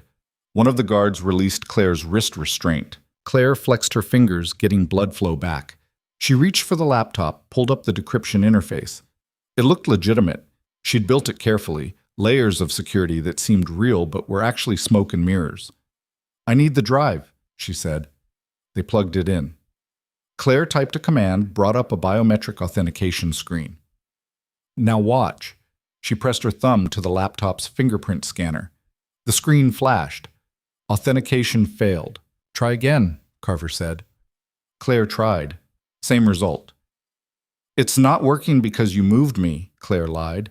"The system tracks location. It knows I'm not where I'm supposed to be. You've locked me out." Carver's jaw tightened. "Fix it." "I can't, not from here. You'd have to take me to the original authentication point." "Which is where?" Claire paused, knowing this was her only play. "Riverside General, server room, 3rd sub-basement. That's where I set up the original system." It was complete bullshit. Riverside General didn't have a 3rd sub-basement, but Carver wouldn't know that. "You're lying." "Then kill me and lose the files forever." Claire met her eyes. "Your choice." Carver stared at her for a long moment. Then she turned to the guards. "Prep transport. We're moving her." As they restrapped Claire's wrist and began wheeling the chair out of the room, Claire caught one last glimpse of the tablet screen. Ryan was waking up, and in the corner of the screen, barely visible, was a timestamp and a location marker. They were in the same building. The facility they were in wasn't a building, it was a compound. Claire caught glimpses through a narrow window in the transport van as they moved her, chain-link fences topped with razor wire, guard towers with spotlights sweeping the perimeter, flat industrial structures that looked like they'd been designed by someone who'd never heard of architectural flair. Somewhere in rural Maryland, she guessed, based on the pine trees and the smell of saltwater marsh carried on the wind. They loaded her into an armored SUV, still strapped to the wheelchair, guards on either side. Carver rode in the passenger seat, working her tablet without looking up. "How long to Riverside?" one of the guards asked. 4 hours if we push it, the driver said. Claire's mind raced. 4 hours was time. Time to think. Time to plan. Time for something to go wrong in her favor. But it was also 4 hours closer to them discovering she'd been lying about the hospital server room. The SUV pulled through the compound gates. As they passed the guard shack, Claire saw something that made her pulse spike. A second SUV was being loaded with gear, tactical vests, rifles, a battering ram. They weren't just taking her to the hospital, they were bringing a strike team. "You planning to shoot up a hospital?" Claire asked. Carver didn't turn around. "We're planning to retrieve what's ours. If hospital staff get in the way, that's unfortunate, but manageable. There are sick people there, patients, kids. Then let's hope they stay in their rooms." Claire's jaw clenched. She'd pushed this too far. She'd thought she could stall, could create enough chaos to slip away or signal for help. But now innocent people were going to be in the crosshairs. She needed a different play. "The server room has biometric locks," Claire said. "You can't just smash your way in. You need credentials." "We have credentials. Hospital IT credentials, maybe. But the server room I'm talking about isn't on the hospital's network. It's a private system. You need my badge, my fingerprint, and a passcode that changes every 6 hours." Carver finally turned. "You're making this up." "Am I? You've already seen how deep I buried this. You think I'd leave it somewhere anyone could access?" Carver studied her, then tapped her tablet. "What's the current passcode?" Claire pretended to think. 79231 Alpha. Carver typed it. Waited. Her expression didn't change, which meant she couldn't verify it remotely. "Good. If you're wasting our time," Carver said, "the first person we shoot is your brother." Claire said nothing. They drove in silence for the next hour. Claire counted turns, tried to map their route mentally, but the drugs were still affecting her cognition. Everything felt slightly delayed, like her brain was running through water. Her wrists were going numb under the restraints. She flexed her fingers periodically to keep blood flow. The guards didn't seem to care. At the 2-hour mark, Carver's phone rang. She answered, listened, then glanced back at Claire. "Put it on speaker," she said. A voice crackled through. "We've got a problem." "What kind?" "Federal agents just showed up at the Baltimore bank. They're seizing the safe deposit boxes. All of them." Carver's expression went flat. "How did they know?" "Someone tipped them. We're trying to track the source, but it's buried under layers of anonymization." Claire kept her face neutral, but inside she was calculating. Someone had made a move. Ryan must have gotten a message out before they grabbed him, or Diane Ortega had connected the dots, or Dr. Garrison had done something with that flash drive. "Pull the team back," Carver said. "Don't engage federal agents. We can't afford that kind of exposure." "Copy that." The call ended. Carver turned to Claire. "You're full of surprises." "I don't know what you're talking about. Your brother was smarter than we gave him credit for. He must have triggered some kind of alarm before we took him." Claire shrugged as much as the restraints allowed. "Maybe you're just sloppy." Carver's hand moved fast, cracking across Claire's face. The sting was sharp, immediate. Claire tasted blood. "Careful," one of the guards said. "Senator wants her functional." Carver pulled back, but her eyes were cold. "When this is over, I'm going to enjoy watching you disappear." Claire spit blood onto the floor. "Get in line." At Riverside General, Dr. Garrison was having the worst night of his career, and that included the time he'd had to tell a patient's family their daughter hadn't made it after a botched surgery. He'd called Diane Ortega after finding the flash drive, handed off the information, and then tried to go back to his shift like nothing had happened. But his hands were shaking. His focus was shot. He'd nearly ordered the wrong medication for a trauma patient before a nurse caught it. Finally, he'd pulled Amanda aside. "I need you to do something, and I need you not to ask questions." Amanda had worked with him long enough to know when he was serious. "Okay." "Call the FBI. Ask for the Baltimore field office. Tell them there's an active federal investigation involving Senator Paul Hargrave and that evidence is being moved tonight. Give them this address." He scribbled down the location of First National Bank. "Neil, what is this about?" "Claire, she's in trouble, bad trouble." Amanda had stared at him, then nodded. "I'll make the call." That had been 3 hours ago. Since then, Garrison had been watching the news on his phone, waiting for something to break. Nothing yet. Now, at 2:47 a.m., his phone buzzed. Diane Ortega. "Dr. Garrison, I need you to evacuate the hospital." He almost laughed. "What?" "Claire's being brought there. So is a tactical team. They think there's something in your server room. There isn't, but they're going to shoot their way through the building looking for it." Garrison's blood went cold. "I can't evacuate a hospital. We have critical patients, people on ventilators, in surgery. Then get everyone away from the lower levels, lock down what you can, and call the police." "The police are part of this." "Not all of them. Captain Howell is dirty, but most of the rank and file aren't. Call 911, report an armed threat. Get bodies there." Garrison looked around the ER, patients in beds, nurses at stations, orderlies moving gurneys. "How long do I have?" "Maybe 2 hours, maybe less." "This is insane." "Welcome to Claire's life." Diane hung up. Garrison stood there, phone in hand, trying to process. Then he moved. He grabbed Amanda again. "We need to go to lockdown protocol, now." "For what?" "Active shooter drill. I don't care if it's the middle of the night. Sound the alarm." Amanda's eyes went wide, but she didn't argue. She hit the emergency lockdown button at the nurse's station. Alarms blared. Red lights started flashing in the hallways. The hospital's PA system crackled to life with a pre-recorded message. "Attention all staff. This is a lockdown. Secure all patients and remain in current locations. This is not a drill." Patients started panicking. Families started shouting. But the staff knew the protocols. Doors started locking. Security began moving through hallways. Garrison pulled out his phone and dialed 911. 911, what's your emergency?" "This is Dr. Neil Garrison at Riverside General Hospital. We have credible intelligence of an armed assault team en route to our location. We need police and SWAT immediately." The dispatcher's tone shifted. "Sir, can you repeat that?" Garrison repeated it, adding every detail Diane had given him. The dispatcher put him on hold, came back 30 seconds later. "Units are being dispatched. Stay on the line! Garrison stayed on the line. He watched as the first police cars started arriving, lights flashing, officers pouring out. This was about to get very loud. Ryan woke up with a splitting headache and zip ties cutting into his wrists. He was still in the chair, but the room was different now, darker. He could hear machinery humming somewhere close. "Welcome back." Ryan's vision focused. A man stood in front of him.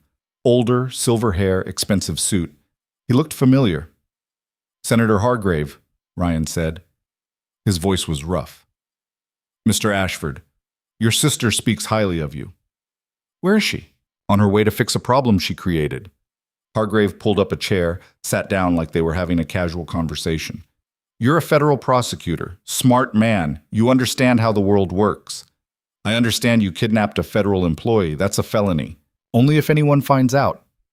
Hargrave leaned forward. "Here's what's going to happen. Your sister is going to decrypt those files. We're going to destroy every copy, and then both of you are going to have unfortunate accidents. Car crash, maybe. Gas leak. Something tragic but believable. You won't get away with this. I've gotten away with worse for 23 years. Ryan tested the zip ties. They were tight, professional. No give. The files are already out there. Claire set up a dead man's switch. If anything happens to her, they release automatically. She told us about that. Very clever. But we've got 30 days to find and disable it, and we will." "You sure about that?" Hargrave's expression didn't change, but something flickered behind his eyes. Doubt. "What did you do?" "I made some calls before your people grabbed me, put things in motion. You think the FBI showing up at that bank was an accident?" "The FBI doesn't have jurisdiction over private security contractors. They do when those contractors are kidnapping federal prosecutors and conducting illegal detentions on U.S. soil."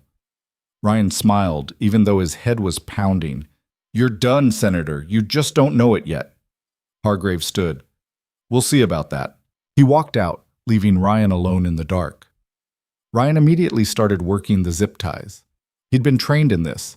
Every federal prosecutor got basic security training after that case in Ohio, where a defense attorney's family had been targeted. The trick was to create friction, heat, wear down the plastic. He started sawing his wrists back and forth against the chair's metal frame. It was going to take time. Time he might not have, but he had to try. The SUV carrying Claire pulled off the highway 40 minutes outside Riverside. Carver had been on her phone for the last 20 minutes, her voice getting progressively sharper. "What do you mean the hospital's in lockdown?" Claire's heart jumped. Lockdown. Someone had warned them. "No, we proceed anyway," Carver said. "We have the manpower. Get the team in position. I want the server room secured in under 10 minutes. She hung up, turned to Claire. "Your friends are making this harder than it needs to be." "What friends?" "I'm a nurse. I don't have the kind of friends who can lock down hospitals."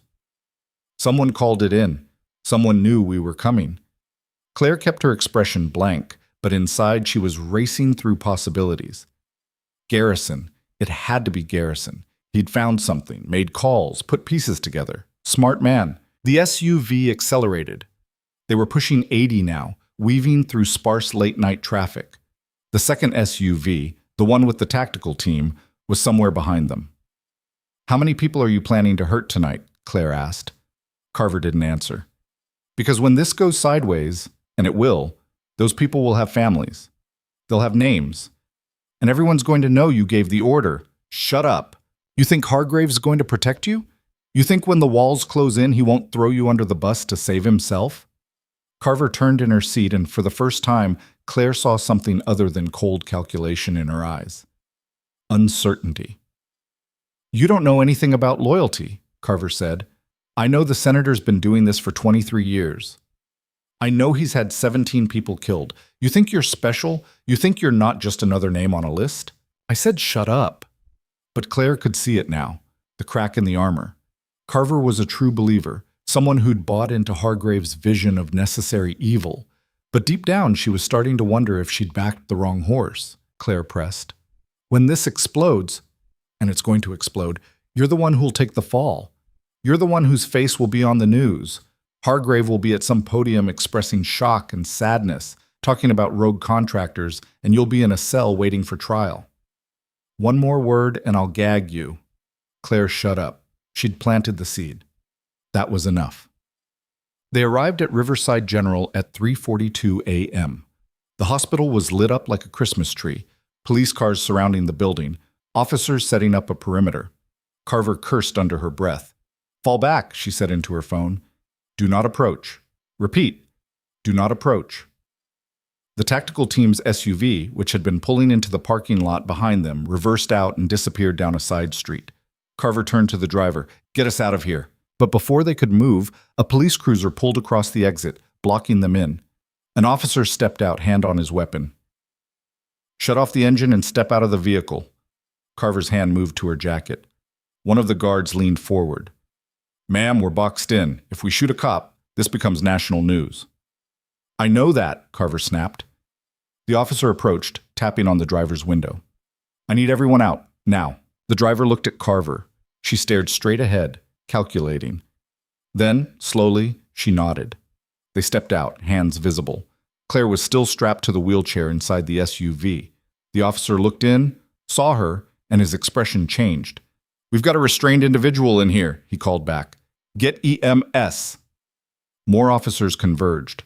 Someone pulled open the rear door, started working on Claire's restraints. Carver stepped forward. "Officer, there's been a misunderstanding. This woman is in our custody for psychiatric evaluation. She's a danger to herself and—" "Save it."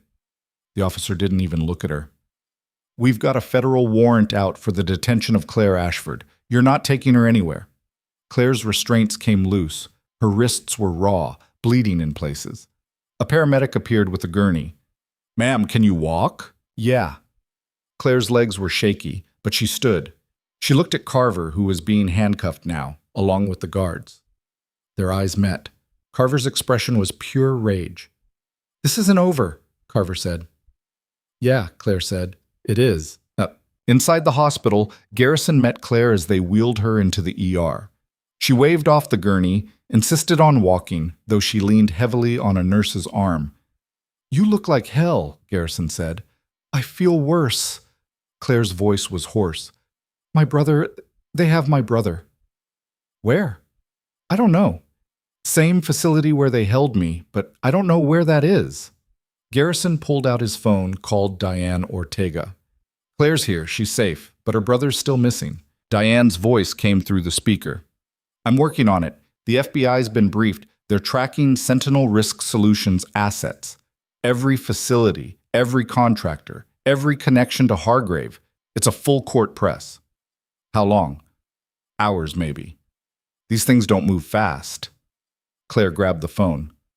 "Ryan doesn't have hours. They were going to kill him as soon as they got what they wanted from me." "Then we need to give them a reason to keep him alive," Diane said. "Claire, do you still have access to the dead man's switch?" "Yes." "Why?" "Trigger it." Claire's breath caught. "If I do that, everything goes public. All the files. It'll be chaos." "Exactly.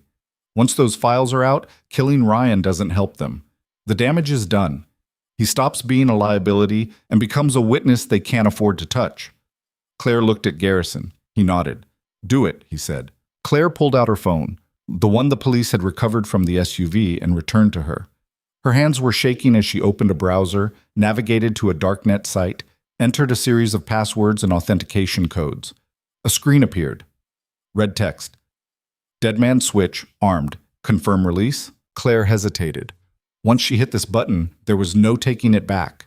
Hargrave's career would be over. So would a lot of other people's. Investigations would launch.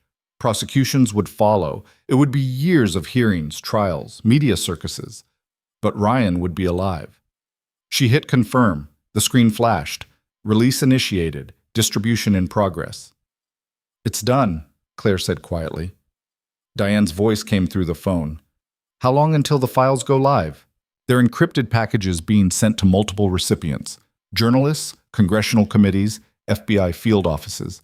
Figure 30 minutes for delivery, another 30 for people to start opening them and verifying. So an hour. Give or take.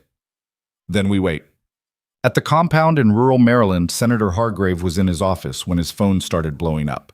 Calls from staffers, from fellow senators, from people in the intelligence community. He answered one. "What?" Senator, encrypted files are being distributed across multiple channels. They're claiming to contain evidence of military procurement fraud, illegal detentions, and murder.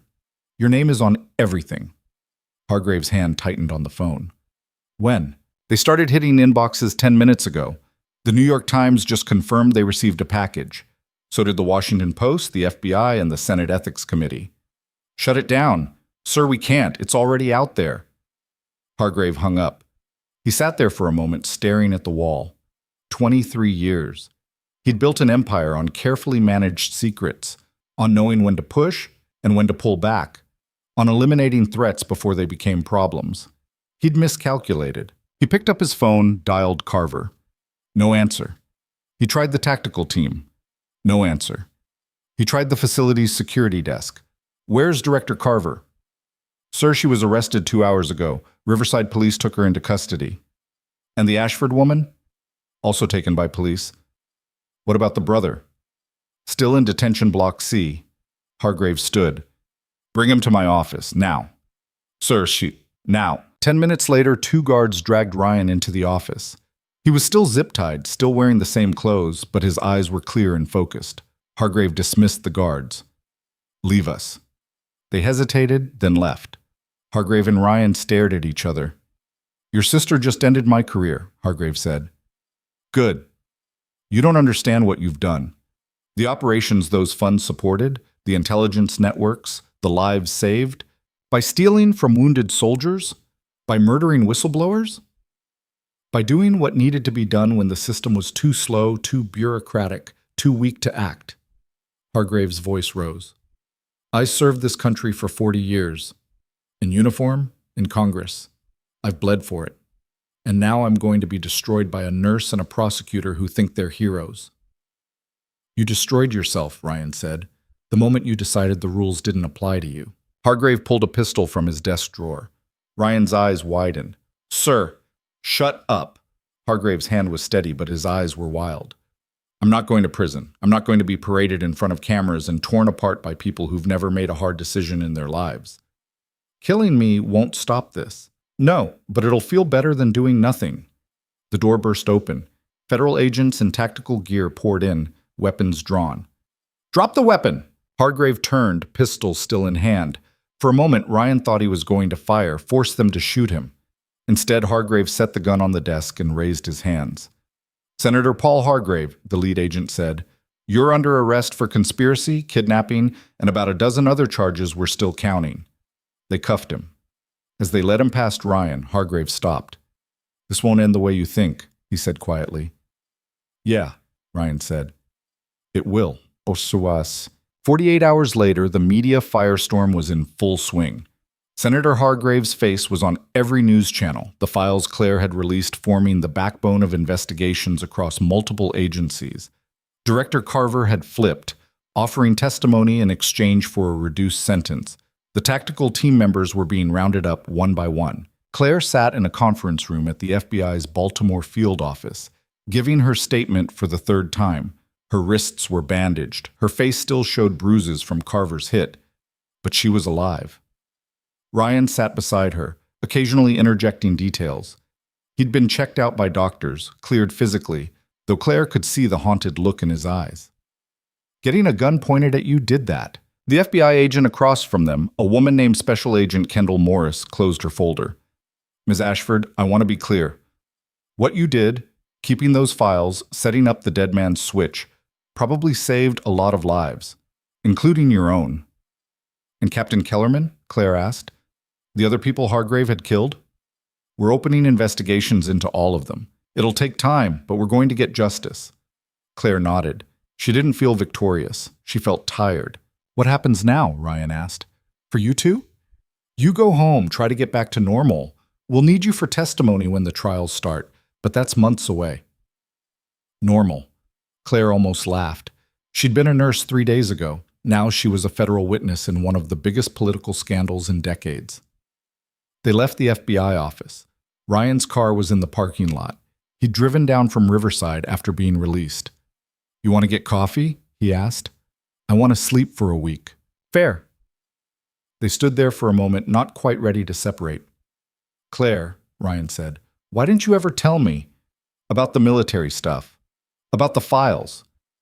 Claire looked at him. Because the more people who knew, the more people could get hurt. I thought I could keep it buried. I thought if I just stayed quiet and kept my head down, it would never matter. But it did. Yeah, it did. She paused. I stood up for 2 kids in a grocery store, that's all. And it triggered everything. No, Ryan said. Hargrave triggered everything. You just refused to back down. Claire managed a small smile. Runs in the family. They got in the car. Ryan started the engine, pulled out of the parking lot. As they drove back toward Riverside, Claire's phone buzzed. A text from Dr. Garrison. Media's camped outside the hospital. Might want to use the staff entrance when you come back. Also, your job's still here if you want it. Claire stared at the message. Did she want it? Did she want to go back to the ER, to the routine, to the life she'd built? She didn't know yet. But for now, it was enough to know she had the choice. 3 weeks later, Claire walked into Morton's grocery for the first time since the arrest. She'd been avoiding it, but she needed milk, and the place was on her way home from the hospital. The bell over the door chimed. A few customers glanced at her, did double takes. She'd been on the news enough that people recognized her now. She grabbed a cart, moved through the aisles. When she reached the checkout, a different clerk was working the counter. Younger guy, early 20s, with a name tag that said Deshawn. That everything? He asked as he scanned her items. Yeah. He bagged the milk, the bread, the apples. Paused. You're Claire Ashford. Claire tensed. Yeah. My sister was one of the kids, the ones that clerk was hassling that night. Claire blinked. Is she okay? She's good. Shaken up at first, but good. Deshawn handed her the receipt. I just wanted to say thank you for standing up for them. Not a lot of people do that. Claire's throat tightened. They didn't deserve to be treated like that. No, they didn't. He smiled. Rick got fired, by the way. New management came in, cleaned house. This place is actually decent now. Claire picked up her bag. I'm glad. She walked out, got in her car, sat there for a minute. Then she started laughing.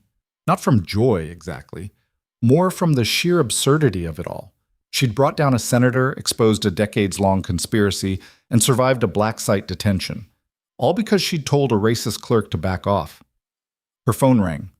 Unknown number. She almost didn't answer, but something made her pick up. Ms. Ashford? Speaking. My name is Director James Rourke. I'm with the FBI's Public Corruption Unit. I wanted to reach out personally to thank you for your cooperation in the Hargrave investigation. You're welcome. I also wanted to ask if you'd be willing to consult on a few related cases. We're finding a lot of threads connected to what you uncovered, and your expertise would be invaluable. Claire hesitated. I'm a nurse. You're a lot more than that, and we could use someone who understands how these networks operate. Can I think about it? Of course, take your time. He gave her his direct number and hung up. Claire sat there staring at the phone. Then she started the car and drove home. When she walked into her apartment, still a mess from when it had been searched, though she'd started cleaning, she found an envelope that had been slipped under her door. No return address. Just her name in careful handwriting. She opened it.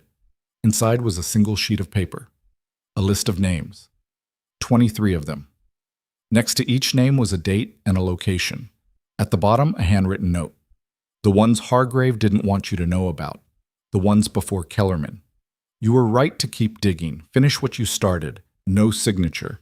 Claire read through the list. Some names she recognized from the files. Others were new. She should turn this over to the FBI. She should let them handle it.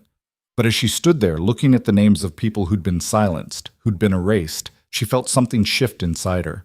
She'd spent 15 years trying to stay invisible, trying to avoid becoming a target.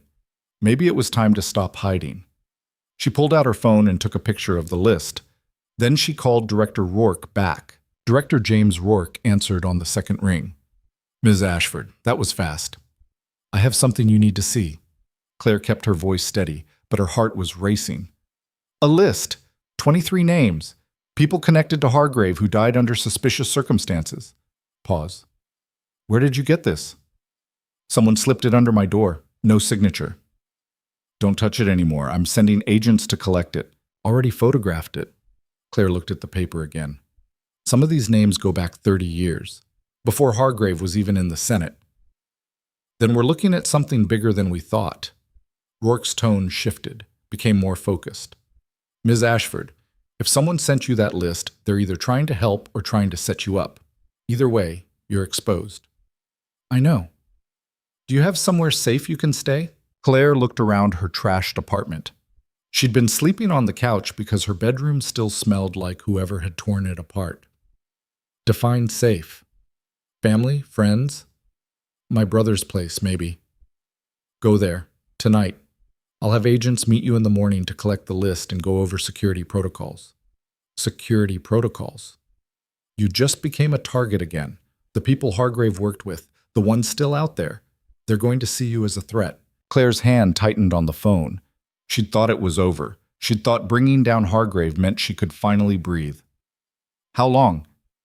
Until the trials are done? Until everyone connected to this is behind bars? Rourke sighed. Could be years. Claire closed her eyes. Great.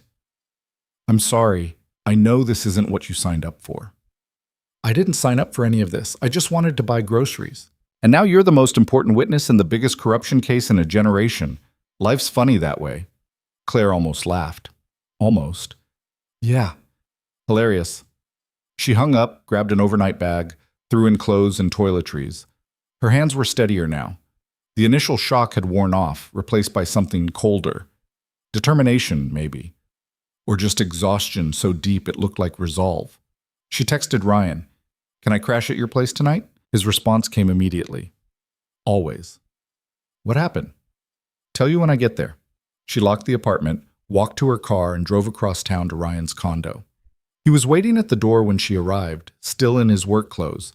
He'd gone back to the prosecutor's office 3 days ago, jumping straight back into cases like nothing had happened. You look terrible, he said. Thanks. Claire dropped her bag inside. Someone left me a list of dead people connected to Hargrave. Ryan's expression went flat. What? She showed him the photograph on her phone. He scrolled through it, his jaw tightening with each name.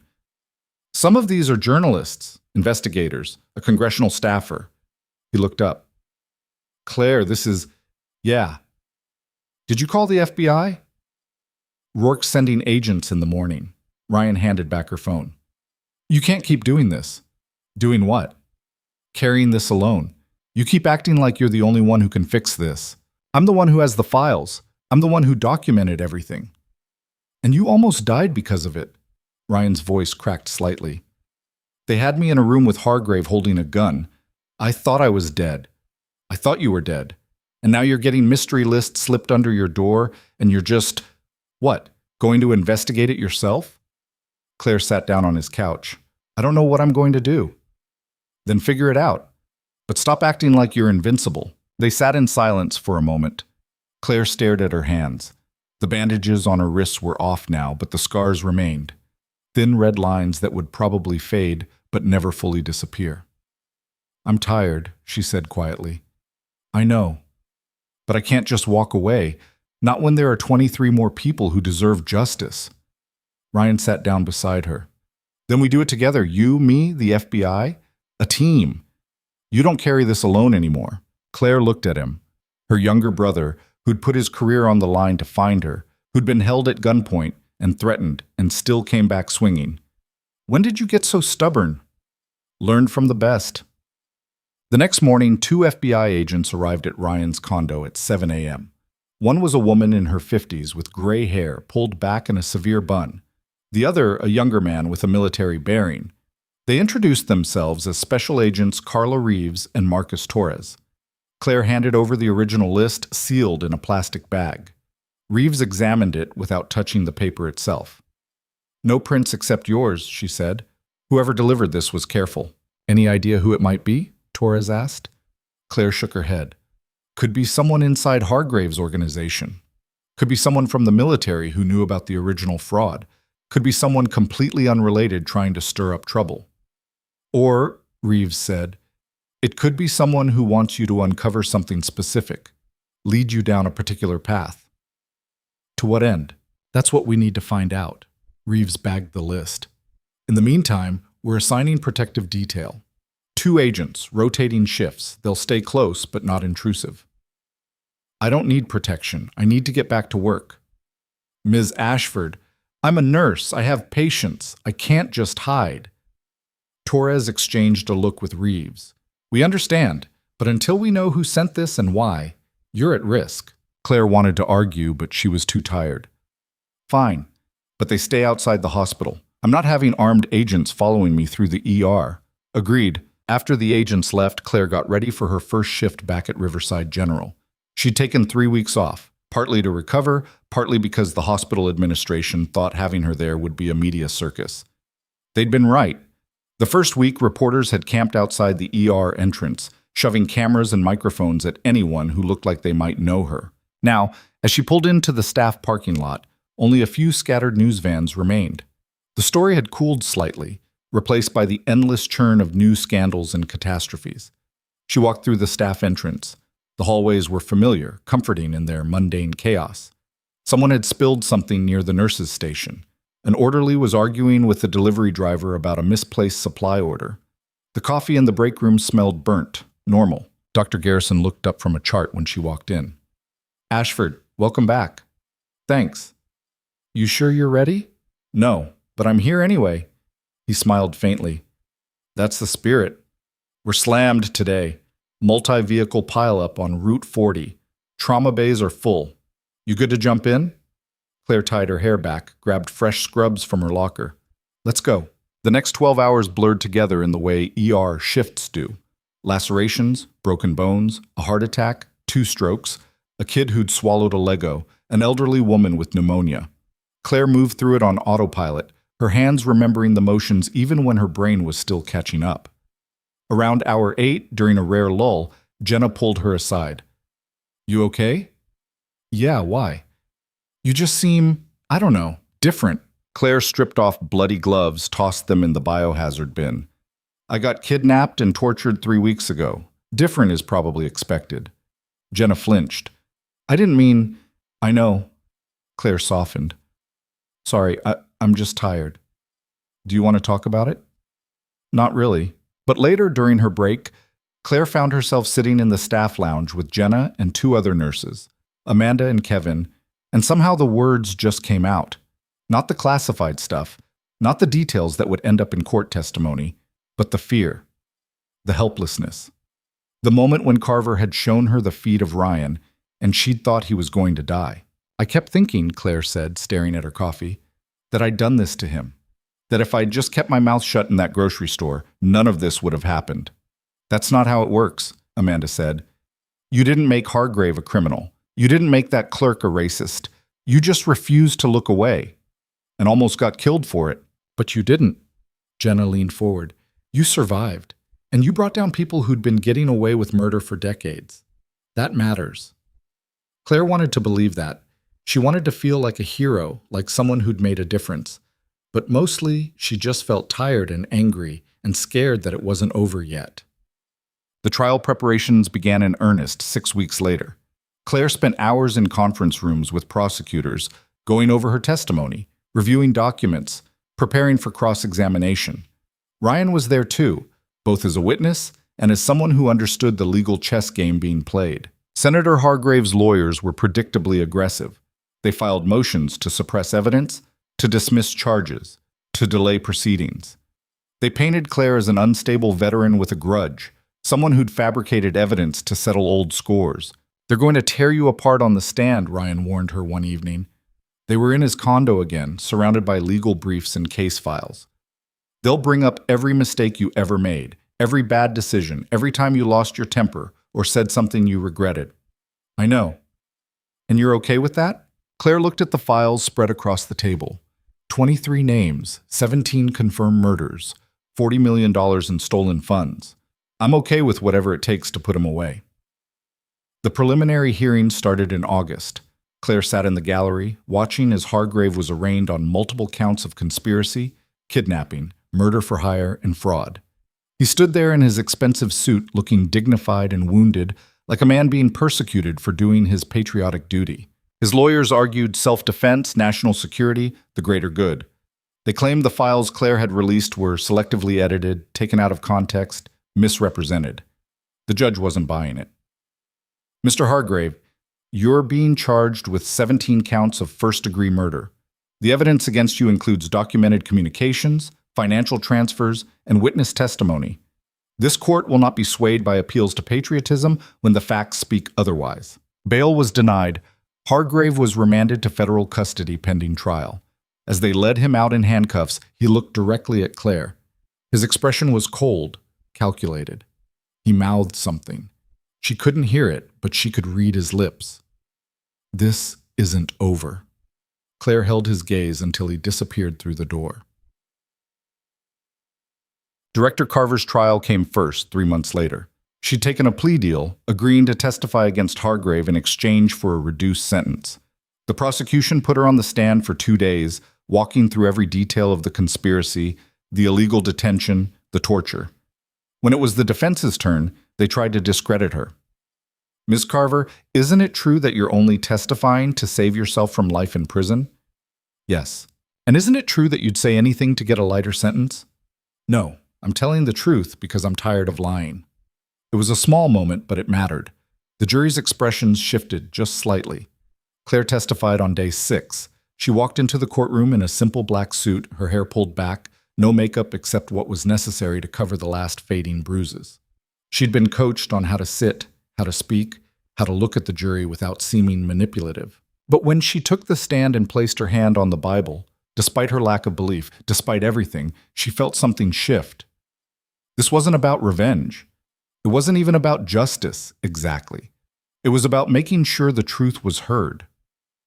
The prosecutor walked her through her military service, her discovery of the fraud, her documentation efforts. Then the arrest, the detention, the interrogation. Ms. Ashford, can you describe what happened when Director Carver administered the drug? Claire took a breath. She injected me with something. I don't know what it was. It felt like fire in my veins. And then everything went loose. Like my thoughts were coming apart. I tried to stay focused, but I couldn't. And what did you tell her during this interrogation? I don't remember all of it. Fragments. I know I told her about the files, about the dead man's switch. I gave her false information about where the decryption keys were stored. Why false information? Because I knew if I gave her the real locations, she'd destroy the evidence, and my brother would die. The defense attorney, a sharp-faced woman named Victoria Kensington, stood for cross-examination. Ms. Ashford, you claim you were drugged and tortured, but you have no medical records from that time, do you? I was being held illegally. They weren't exactly documenting my care. So we only have your word that any of this happened. You have Director Carver's testimony. You have the restraint marks on my wrists. You have the facility where I was held. Kensington smiled. You also have a history of mental health treatment, don't you? Claire's jaw tightened. I saw a therapist after my deployments. That's standard for veterans. A therapist who prescribed you anti-anxiety medication. Yes. Medication you were still taking at the time of these alleged events. I was taking medication for anxiety. That doesn't mean I hallucinated being kidnapped. But it does raise questions about your perception of events, doesn't it? The prosecutor objected. The judge sustained it. But the damage was done. Kensington had planted doubt. Claire left the stand feeling like she'd been flayed open. Ryan met her in the hallway outside the courtroom. You did great, he said. I felt like a fraud. You're not. You told the truth. That's all you can do. But as the trial continued, Claire watched the defense dismantle witness after witness. They brought in experts who questioned the authenticity of the documents. They found military officers who testified that procurement irregularities were common and didn't necessarily indicate fraud. They painted Hargrave as a dedicated public servant who'd been targeted by a conspiracy of disgruntled veterans and ambitious prosecutors. By the time closing arguments rolled around, Claire wasn't sure which way the jury would go, so the verdict came back on a Tuesday afternoon. Claire was at work when Ryan called. They reached a decision. Jury's coming back in an hour.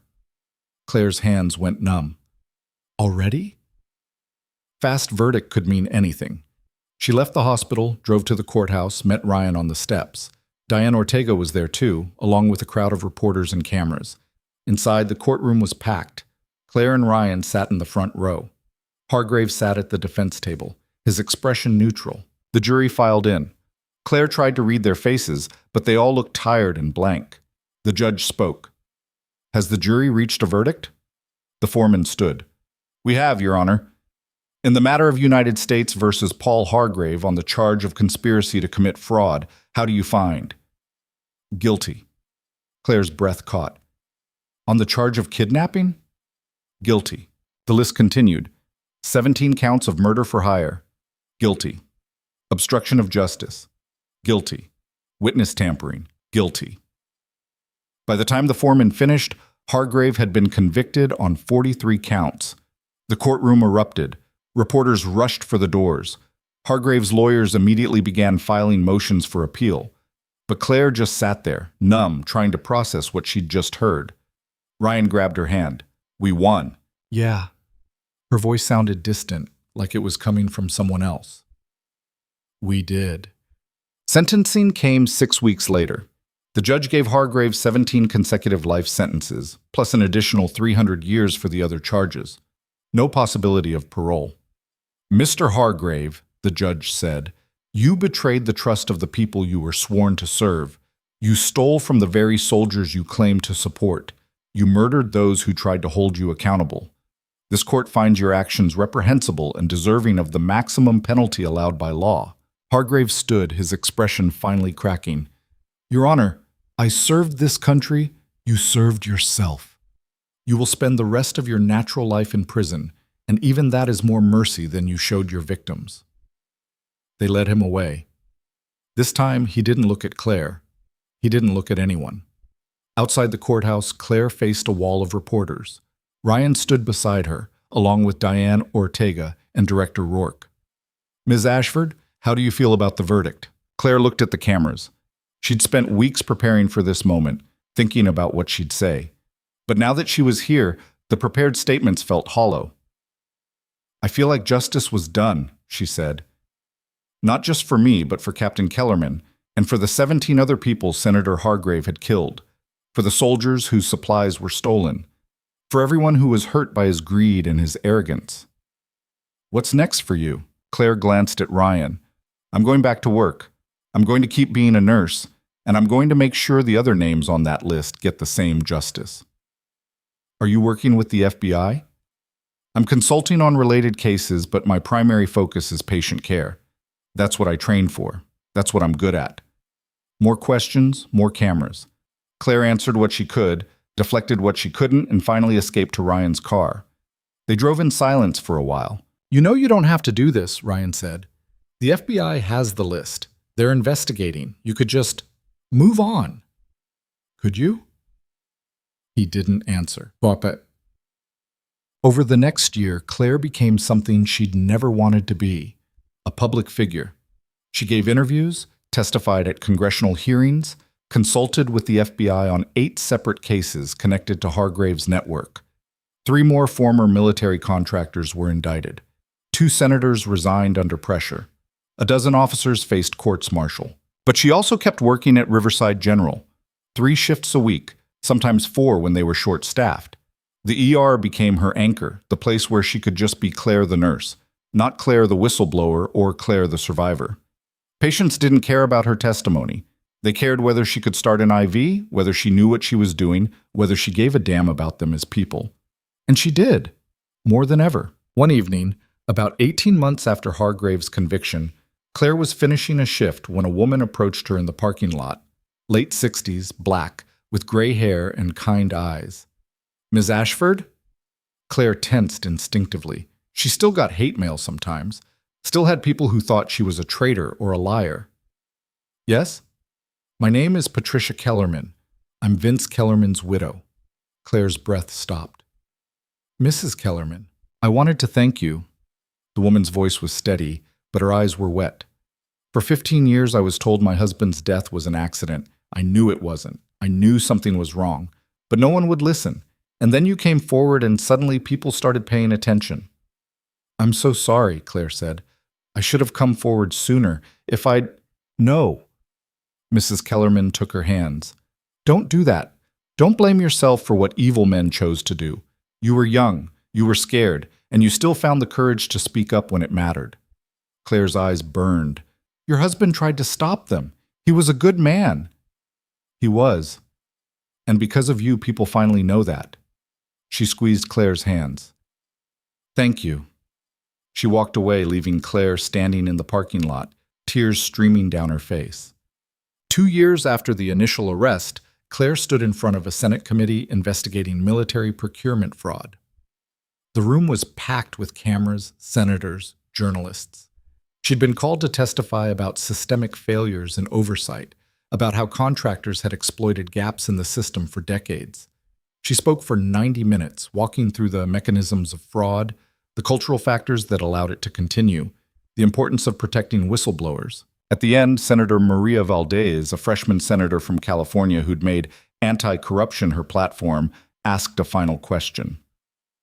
Ms. Ashford, what would you say to other people who witness wrongdoing but are afraid to speak up?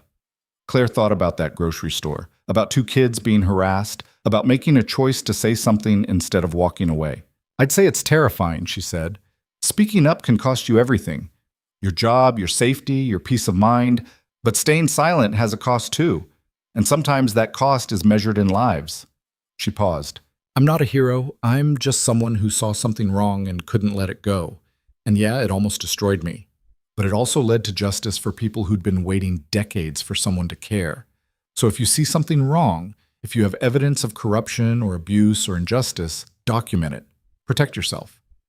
But don't stay silent, because the people doing wrong are counting on your fear. And the moment you speak up, you take away their power. The room erupted in applause. Claire sat back, feeling exposed and exhausted and somehow lighter than she'd been in years. 6 months later, Claire walked into Morton's grocery. She still shopped there sometimes, though she'd never gone back during the day when it was crowded. Tonight was different. The parking lot was full. Inside, families moved through the aisles, kids in carts, couples debating dinner plans. Claire grabbed a basket, started her usual route.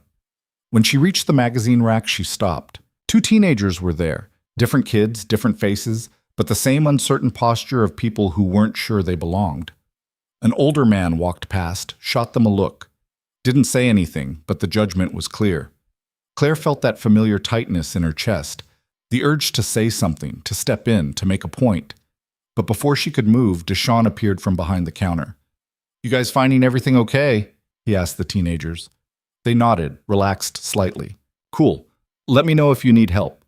He glanced at the older man who'd stopped nearby. Sir, if you're done shopping, the checkout's this way. The man muttered something and left. Detain caught Claire's eye, gave her a small nod. She nodded back. Some battles you didn't have to fight alone. Claire finished her shopping, checked out, and drove home. Her apartment was clean now, reorganized, the damage from the search repaired. She'd thought about moving, starting fresh somewhere new, but this place was hers. Leaving would feel like letting them win. She made dinner, ate in front of the TV watching a nature documentary about wolves. Her phone buzzed. A text from Ryan. Dinner's Sunday? I'm cooking. You can't cook. I can order takeout. Deal. Another text. This one from Dr. Garrison. Trauma conference in Boston next month. Presenting on mass casualty triage protocols. Want to co-present? Could use your experience. Claire stared at the message. A year ago, she would have said no. Would have kept her head down, avoided anything that put her in front of people. Now she typed back, send me the details. She set the phone down, looked around her quiet apartment. The scars on her wrists had faded to thin white lines. The nightmares came less frequently.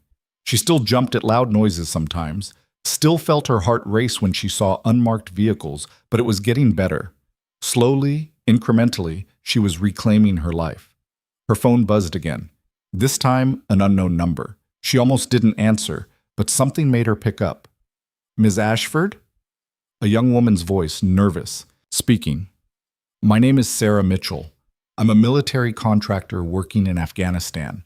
I've been documenting financial irregularities similar to what you exposed. I don't know who to trust, and I'm scared, but I saw your testimony and I thought, maybe you could help. Claire closed her eyes. Of course.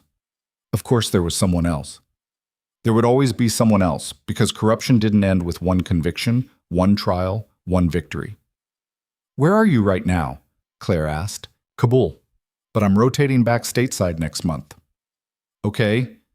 Here's what you're going to do. Document everything, but don't confront anyone. Don't tell anyone what you're doing. When you get back, contact the FBI Public Corruption Unit.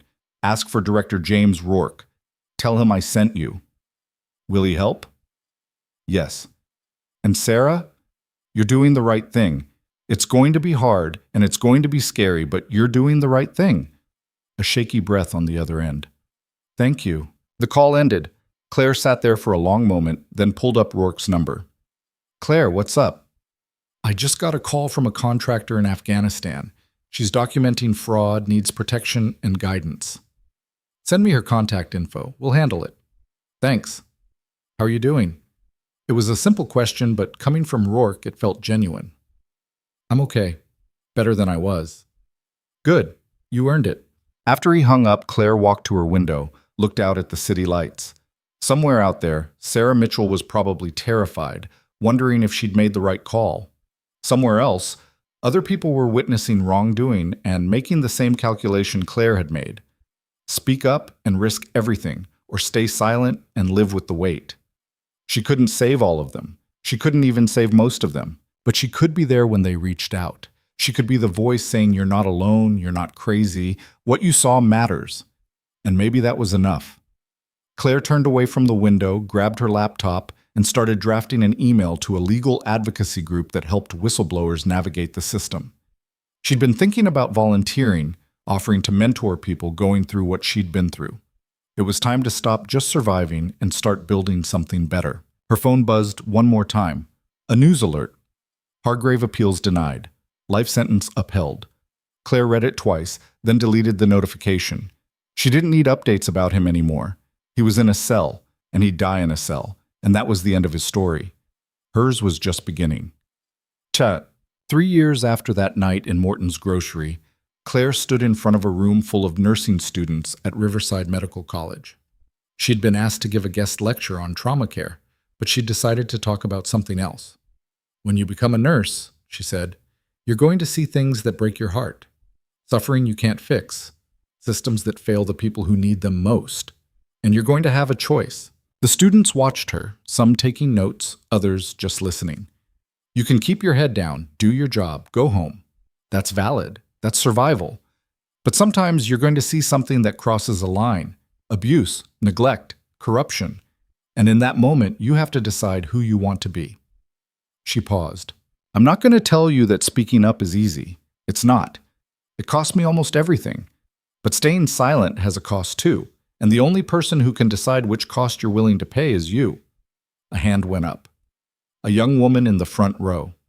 What if you're wrong? What if you speak up and it turns out you misunderstood? Then you apologize and you learn. But 9 times out of 10, if something feels wrong, it is wrong. Trust your instincts. Document everything. And find people you can trust to help you make sense of it. Another hand. What if nobody listens? Then you find someone who will. It took me 15 years to find the right people.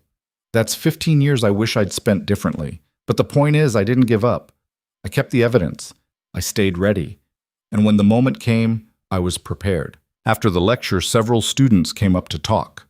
One young man, maybe 22, hung back until the others had left. Ms. Ashford, I just wanted to say thank you. My dad was one of the soldiers whose medical supplies were stolen. He didn't die from it, but he was injured worse than he should have been because they didn't have the right equipment.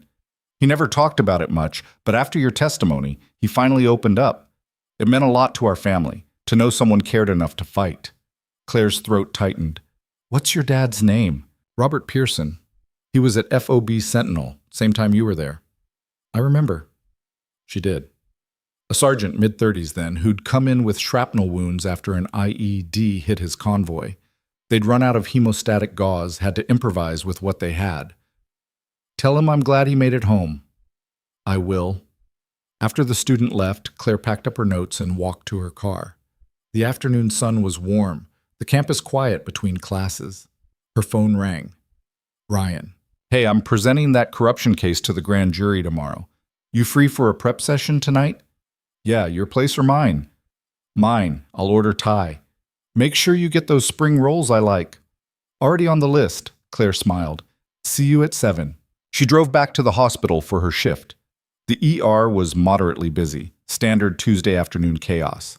She jumped into the flow, treating a kid with a broken arm, a woman having an allergic reaction, an elderly man with chest pain that turned out to be heartburn. Around hour 6, a new patient came in. Ambulance, trauma alert, young woman, early 20s, beaten badly. The paramedics said she'd been found in an alley downtown. Claire and Dr. Garrison worked together, stabilizing her, treating her injuries.